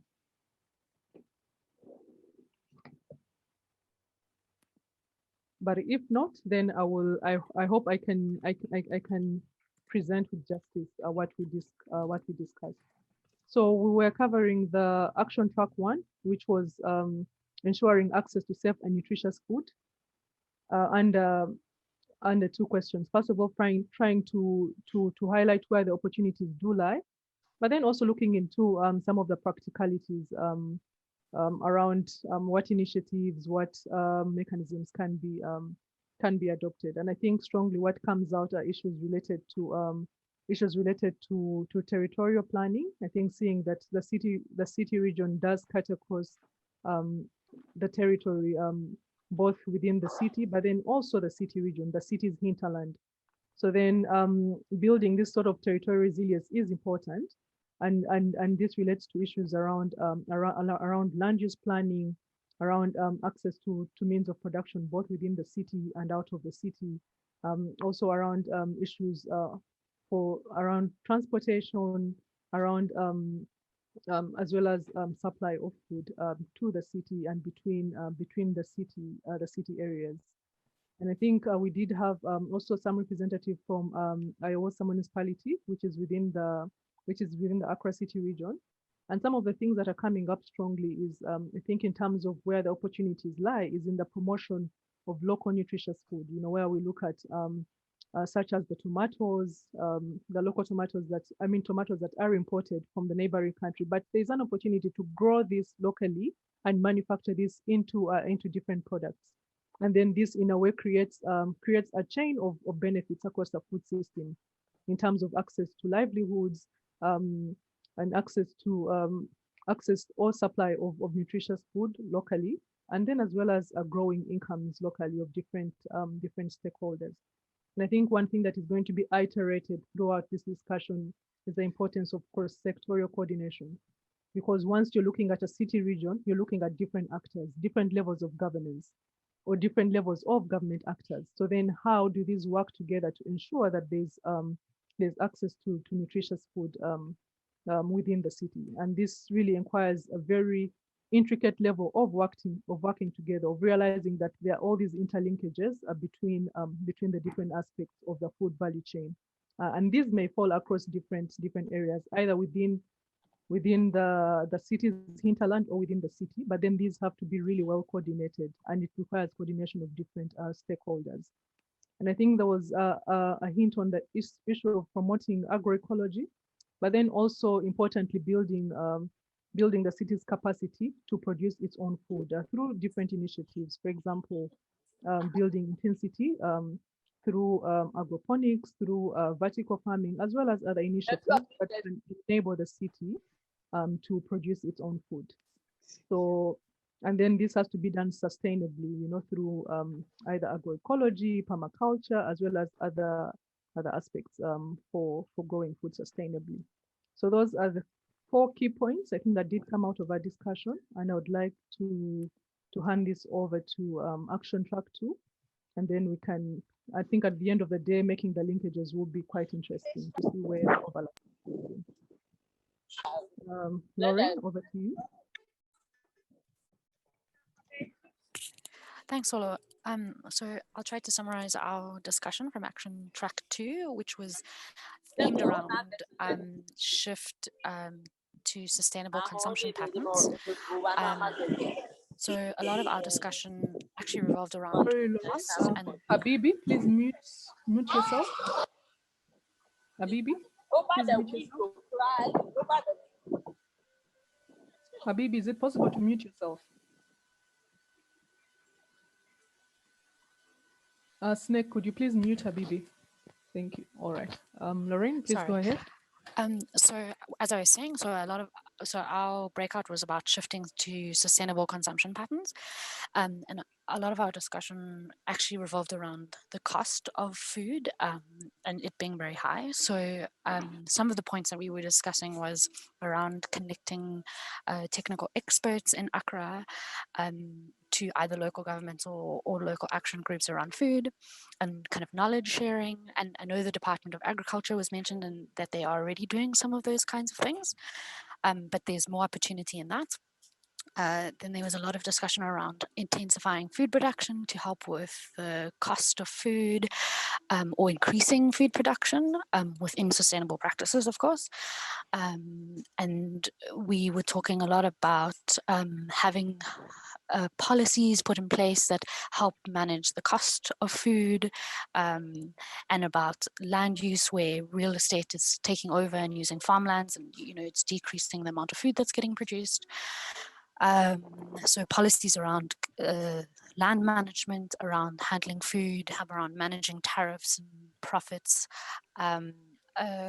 around how the whole food system works together, and kind of trying to standardize prices so that there isn't such a discrepancy in costs depending on location, because apparently a lot of it's based on transport costs.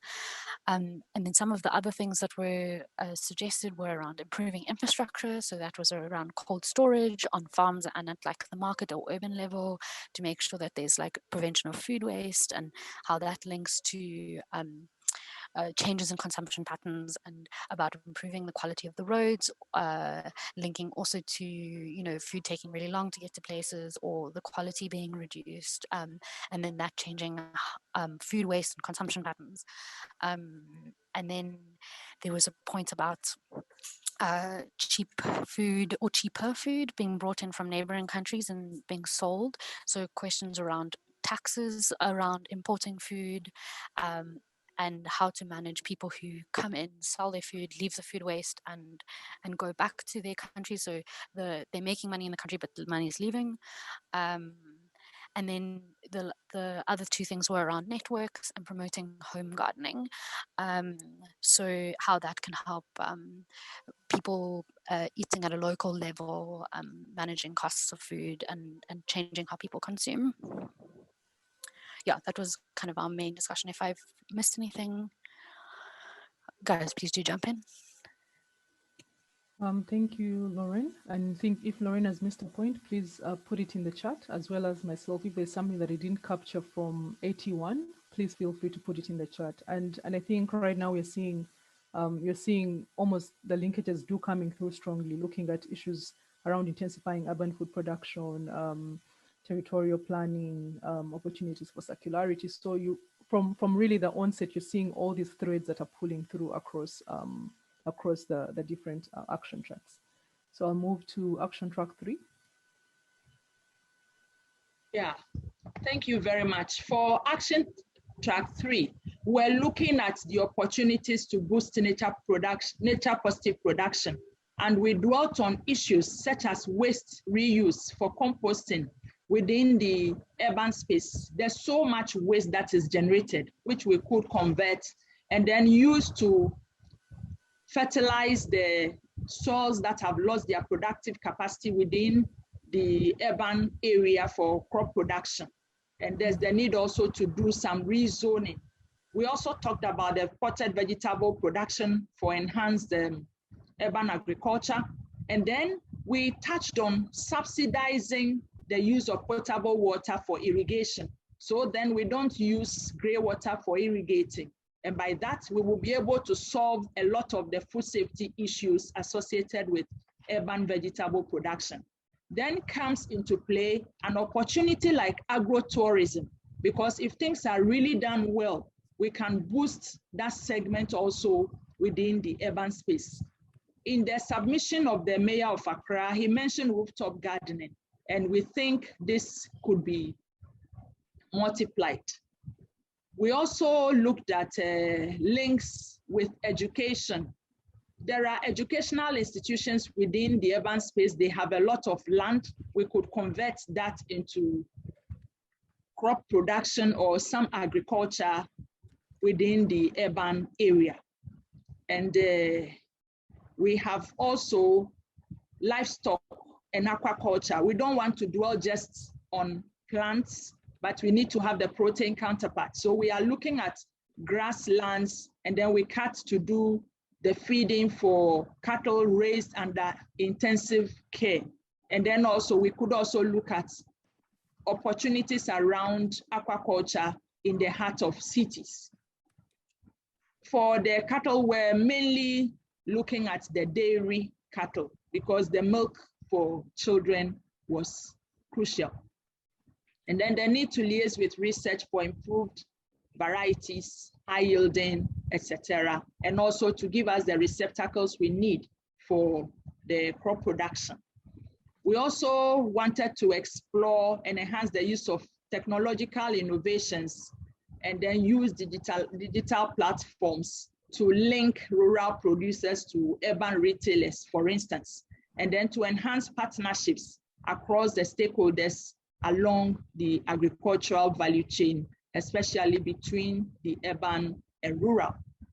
We also wanted to have the integrated planning, which should go beyond the urban space, because we see the cities sprawling into the peri-urban areas, and we need to consider this in our discussion. And then last but not the least, to also improve the linkages between the market queens who are between the producers and the consumers. And the bottom line was on the price fixing. For the instruments or policies that we have an ICT policy. We also have food safety guidelines. We have a food safety policy on the drawing board. It is yet to be passed. But for the food safety guidelines, it was done between Agric and local government for every assembly to use to enact their own local codes to improve upon food safety. And that can help us a lot. We have agricultural policies, tree crop policies, several of them, and then the need to review the land tenure system to accommodate agricultural issues within urban, peri-urban systems. And we also have the urban policy, which is currently being reviewed, and the need to enforce spatial planning legislation for the city. So in brief, these were the policies that we outlined for our group. Thank you. No, thank you very much, Pauline. And I think really here you hint on something that became more than important during the COVID, the issue of digital transformation. You know, how are we using technology to transform the food system, you know, among other things. For example, even using financial mechanisms or financial tools to be able to regulate food prices. You know, how can this be done at local level? You know, and is it something that the city needs to do in partnership with national government? So I think these are really pertinent issues that you bring out here. Action track 4. I think if I can request that that we keep our responses to the point, so that we can allow for a bit of feedback from our city, but then also our other national actors. Thank you. Thanks. I will just go very quickly. So Action Track 4 looked at advancing equitable livelihoods within the food system and the food value chain. And so some of the key points that sort of came from that discussion is we need to look at promoting and making a stronger link between urban agriculture and economic opportunity. And so one of the ways in which we could do that is sort of focusing on the youth, for example, and how do we promote their involvement in the food sector? So how do we make it more accessible, and how do we make it more interesting for them to be part of the system, and sort of changing the perceptions around it and having it be a sort of a viable career to go into.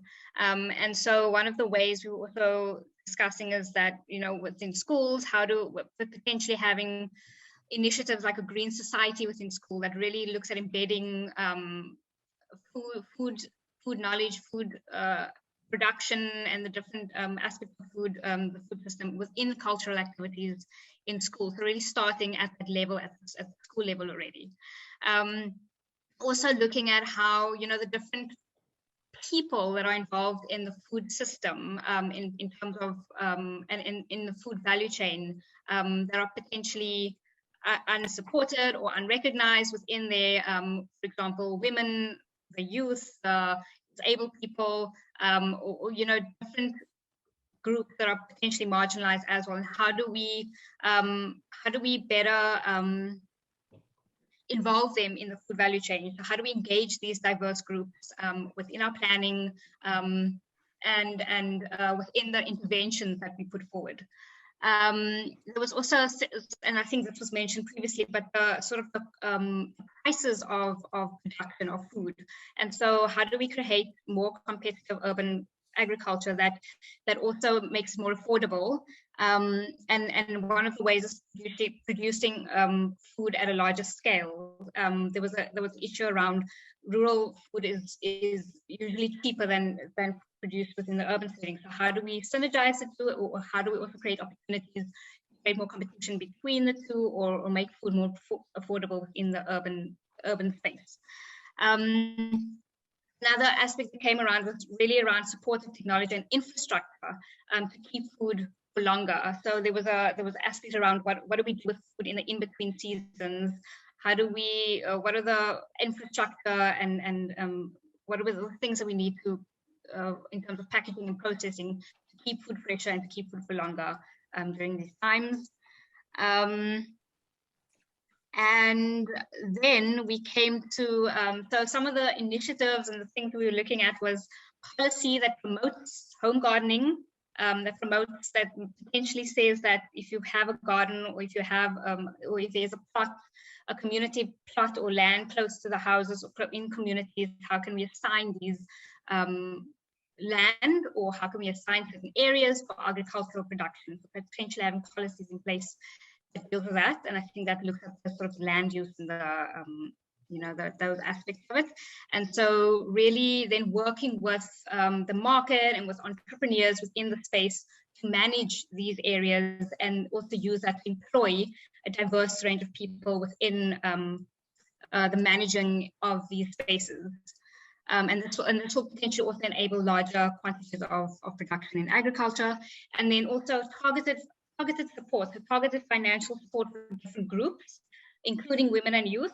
Other targeted support would be access to land for women, where they could assist in building their businesses. So really we'll look, what are these targeted interventions that will support diverse people that are part of the system. There was something around school farms. So what are the types of infrastructure that's needed to support the running of these? There was something around awareness raising around food production, or the food system and the urban food system within schools and even within communities, and really also looking at building capacity, building skills, and building the knowledge of food production, food management, entrepreneurship, and different sort of aspects of it around that. Yeah, and something that also came up with around hydroponics. So what are the other alternatives that we can use besides land? What are the other areas within the city that we can use to produce food?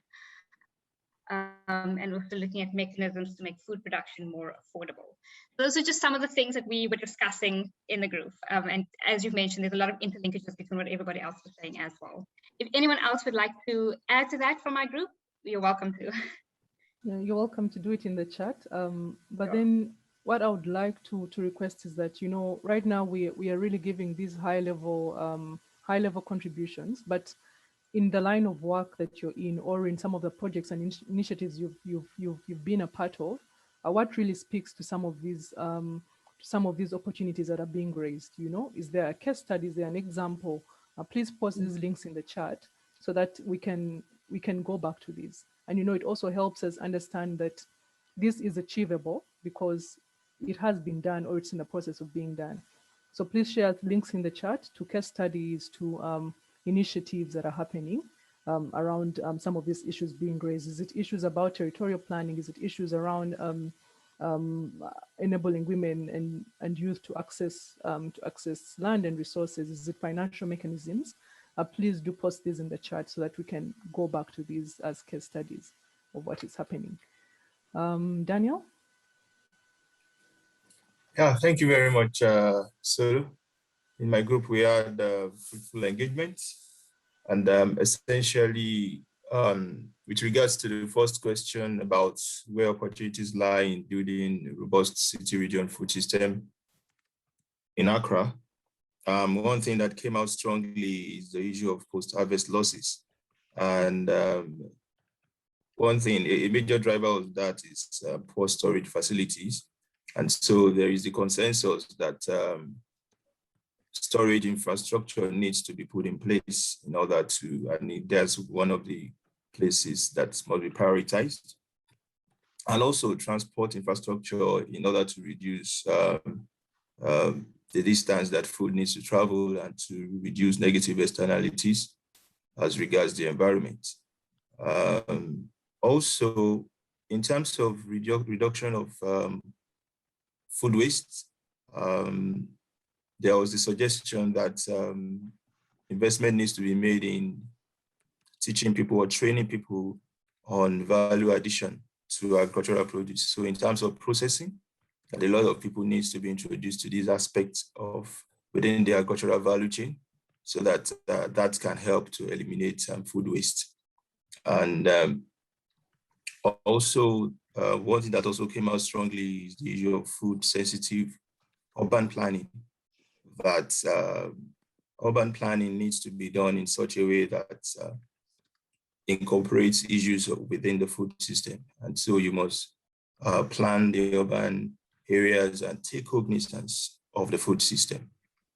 Another thing that came out strongly in terms of opportunities is the importance of multi-stakeholder collaboration within the food system.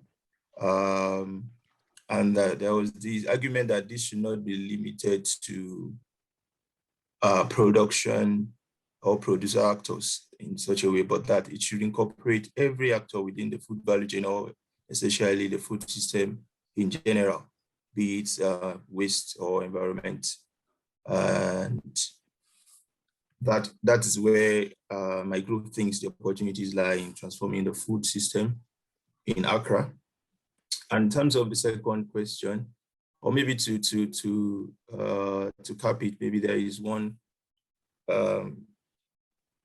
Yeah, let me just go to the second aspect that responds. We also responded to the second question that says what instrumental policies or mechanisms or initiatives can be adopted to transform the system, the food system. And the major argument that, that came out strongly was the fact that there are enough policies in Ghana, but the problem is basically implementation.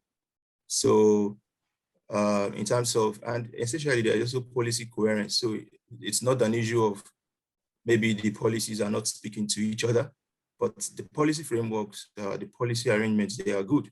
But when it comes to implementation, it's been challenging.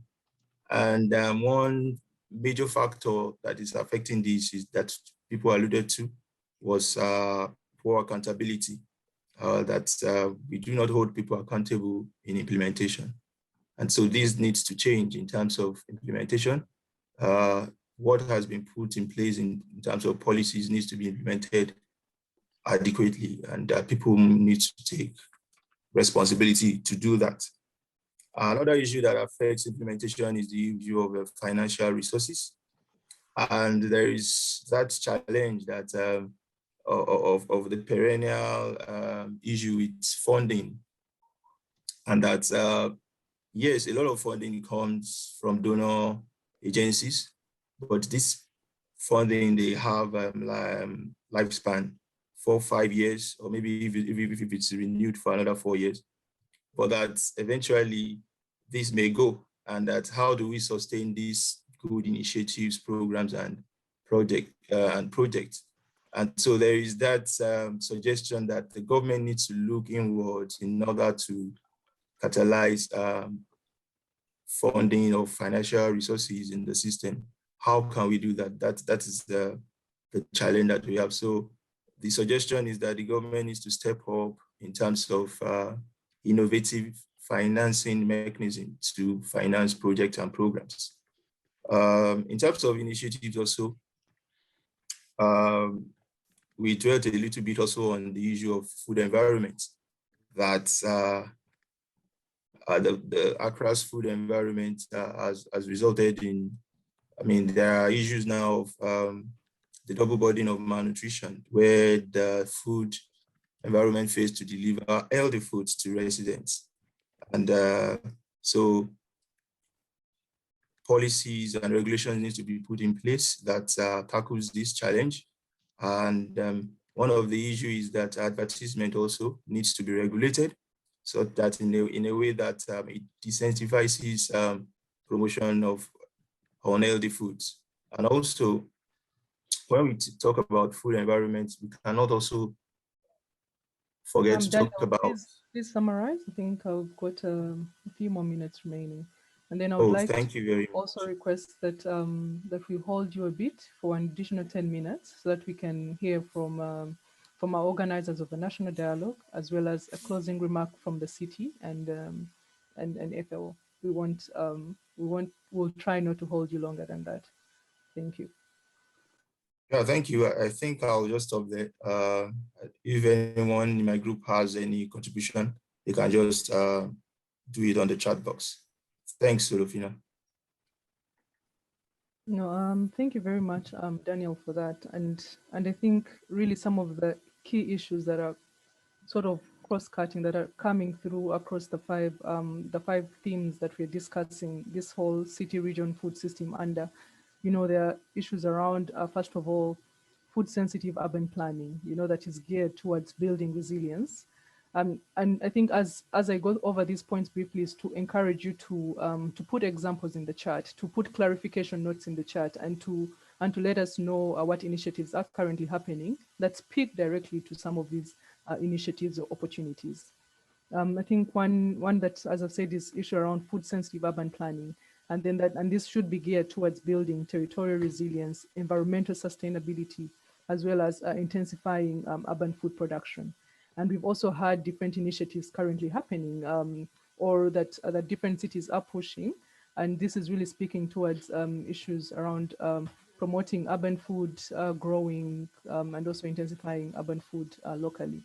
But then they should be able to expand beyond that to issues around access to land, access to resources such as finance, access to markets, to be able to enable a very seamless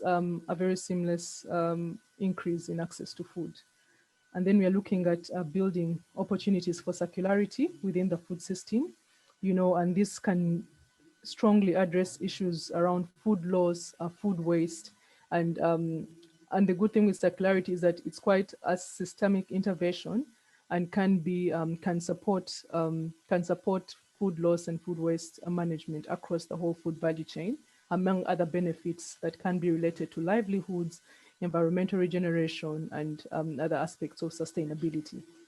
And then, of course, importantly, this is something that is coming through strongly. Issues around multi-level governance. If we're talking about the city region food system, we are acknowledging that there are different actors involved here. We are acknowledging that there are national level actors, there are regional actors, there are city level actors, but then there are also to the very local government level, there are different departments also dealing with this. So then how do we create a uniform system of governing food if there are multi-level actors, Are there initiatives that have been put in place? I hinted on the issue of the Kisumu Flag Steering Committee. This is a committee that has different stakeholders acting on food in Kisumu. And then you see it gives the city confidence to address issues around food because they're being informed by local stakeholders. But then it also gives local stakeholders the confidence to address issues around food because they have the ear of their local government and they are informed around where the priorities are for the city and so on.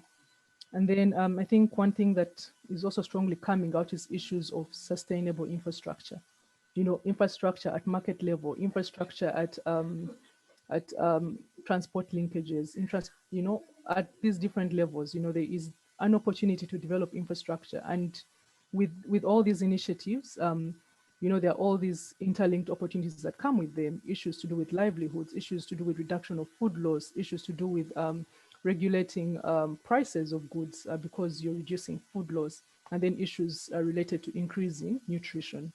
And I think one other thing is how the local government can really look at finance and funding in a different way, but then also looking at in terms of policies and incentives that can lead to regulating of prices locally. And this is something that can be done in partnership with the national government, but really there should be urgently look into how the prices of food, especially fruits and vegetables, can be regulated to enable easier access, especially of the lower income groups as well. And then also looking at other finance and funding options innovatively within the city. Is it within either by increasing the tax base or by innovatively supporting the creation of circles, which are more of the small finance societies, where farmers are able to access loans, where farmers are able to, or different actors are able to access funding and finance for their different activities. So these are some of the 5 key points that strongly come out across the different action tracks. And please make use of the chat function to highlight those that I have not included. And I think with these key points coming out of this, I would like to pass this over to Ms. Paulina, who is organizing the national dialogue as well. Are these issues that can be sort of fed into the national processes? Are you seeing similar issues coming up at national level, and where do the synergies lie between local issues and national level issues? Thank you very much. Thank you very much, Solofina. The convening actually is between the Ministry of Food and Agriculture, represented by I, and then also the National Development Planning Commission, represented by Mrs. Miriam Perez. So we are co-convening. And it's been a very insightful moment for me, listening to all the outputs from the various breakout sessions. And when we summarize, this will be very good for us to integrate into the overall that we are doing. We've not started the actual dialogues at the national level. We've done a bit of sensitization, and we'll have the grand launch tomorrow. But a lot of work is going on within the various tracks that are manned by facilitators. So a lot of work is going on. And when we begin, we will be able to align all the discussions along the various tracks. Although Florence has iterated that we don't have to strictly operate like as if we're working in silos. Yes, they will flow into each other, and we are aware of all this. So this is a very good entry point for us as an example of the independent dialogue, and we will incorporate this into our main task. So I would want to thank you very much for this opportunity. Thank you. So thank you very much, Ms. Paulina. And I just want to inquire whether your process are open, so that if there are participants here that would like to participate in the national process as well, how do they join this process?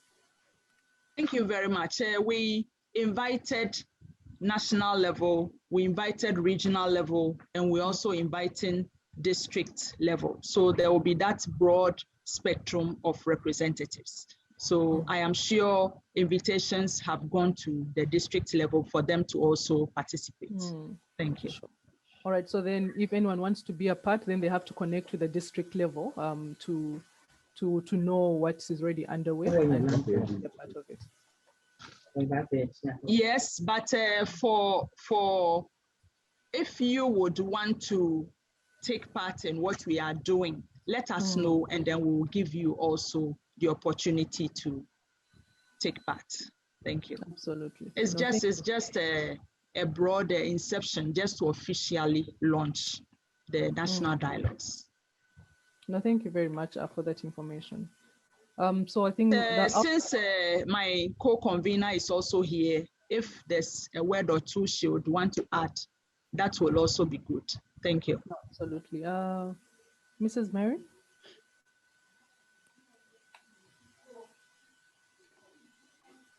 Yeah, hello. I think she said it all. Just to reiterate my agenda for joining this meeting is to really help us to frame the local dialogues very well. Look at the key issues that we ought to be looking at.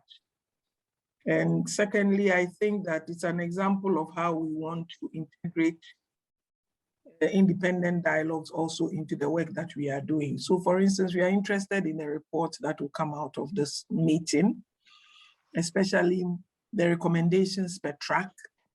And we expect that that will also feed into the thematic work or the work around the tracks that is going on at the national level. So we will raise this up as a model of the way we want to engage, that government cannot engage everybody. There's room for CSOs, any of the actors, to mobilize and dialogue around particular issues. As long as they are pertinent to the food systems, we can always take their recommendations on board. Thank you. Absolutely. No, thank you very much for that. And also just to let everyone know that we'll be able to produce a report from these dialogues, which we'll share with all registrants, as well as the recording for this particular dialogue. So I think at this moment, we've been able to identify some of the key priority areas that are coming out of this dialogue. And maybe at this particular moment, I would like to pass this over to Accra Metropolitan Assembly, a representative from Accra. Are these in line with some of the priorities for the city? And then really, what is the vision of the city for the long term, for building long-term resilience of the food system, for building long-term sustainability, and then also for ensuring long-term access to safe and nutritious food within the city? Do some of these priorities identified align, or these are some of the areas that the city is in the process of planning for in the short and the long run?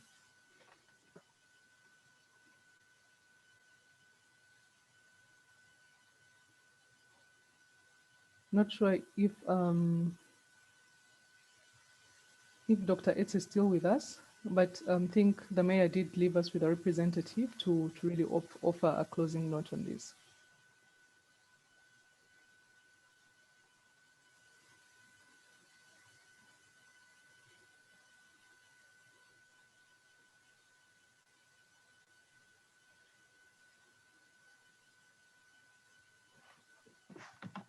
I don't know. I've not been authorized by the mayor to do the closing. And I don't see any of my colleagues stepping in the shoes. Yes. So I think I'll just have to say a few words, then we can end this session. Absolutely. From the summary Sulafina gave, you touched on various things. Those that I was able to pick, we want to be concerned about food security, environmental sustainability, infrastructural development, training, adequate funding. In the group I joined, 85, there was a particular concern, but I don't know, Daniel didn't mention it. It's a public health concern, and that's about obesity.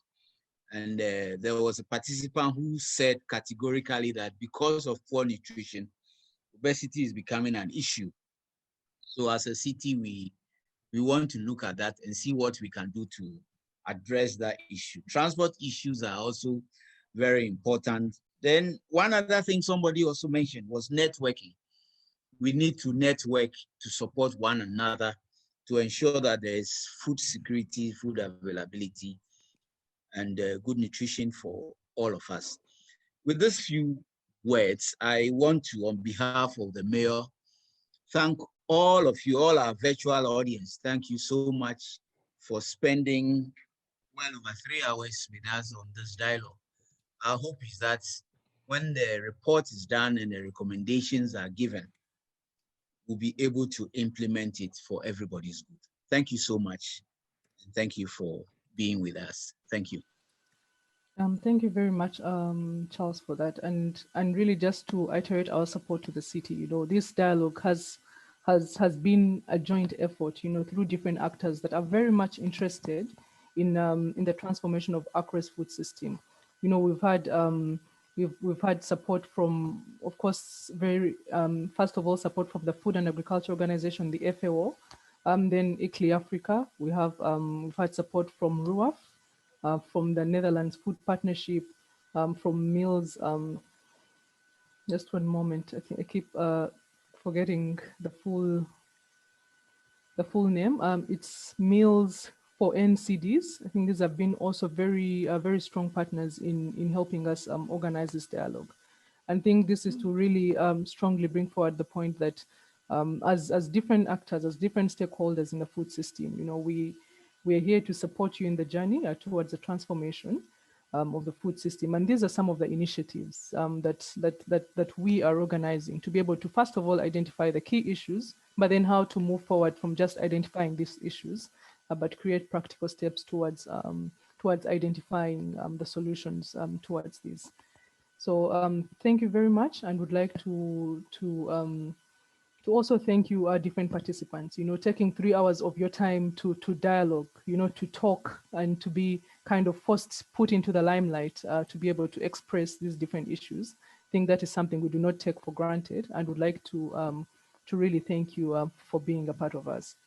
So we'll, as I said earlier, we'll be able to share the final report from this with all the registrants. We'll be able to also share the recording of the dialogue, and then really feed the outcomes into the different outlets, the national dialogues, as well as the overall pre-summit and the UN Food System Summit, so that, we are really aligning the priorities at local level, the priorities at national, but then also at regional and international level. So I'd like to thank you all for joining us. And please, if you do have any questions, feel free to reach out to my email address, as well as some of the organizers. Some of the facilitators of the workshop.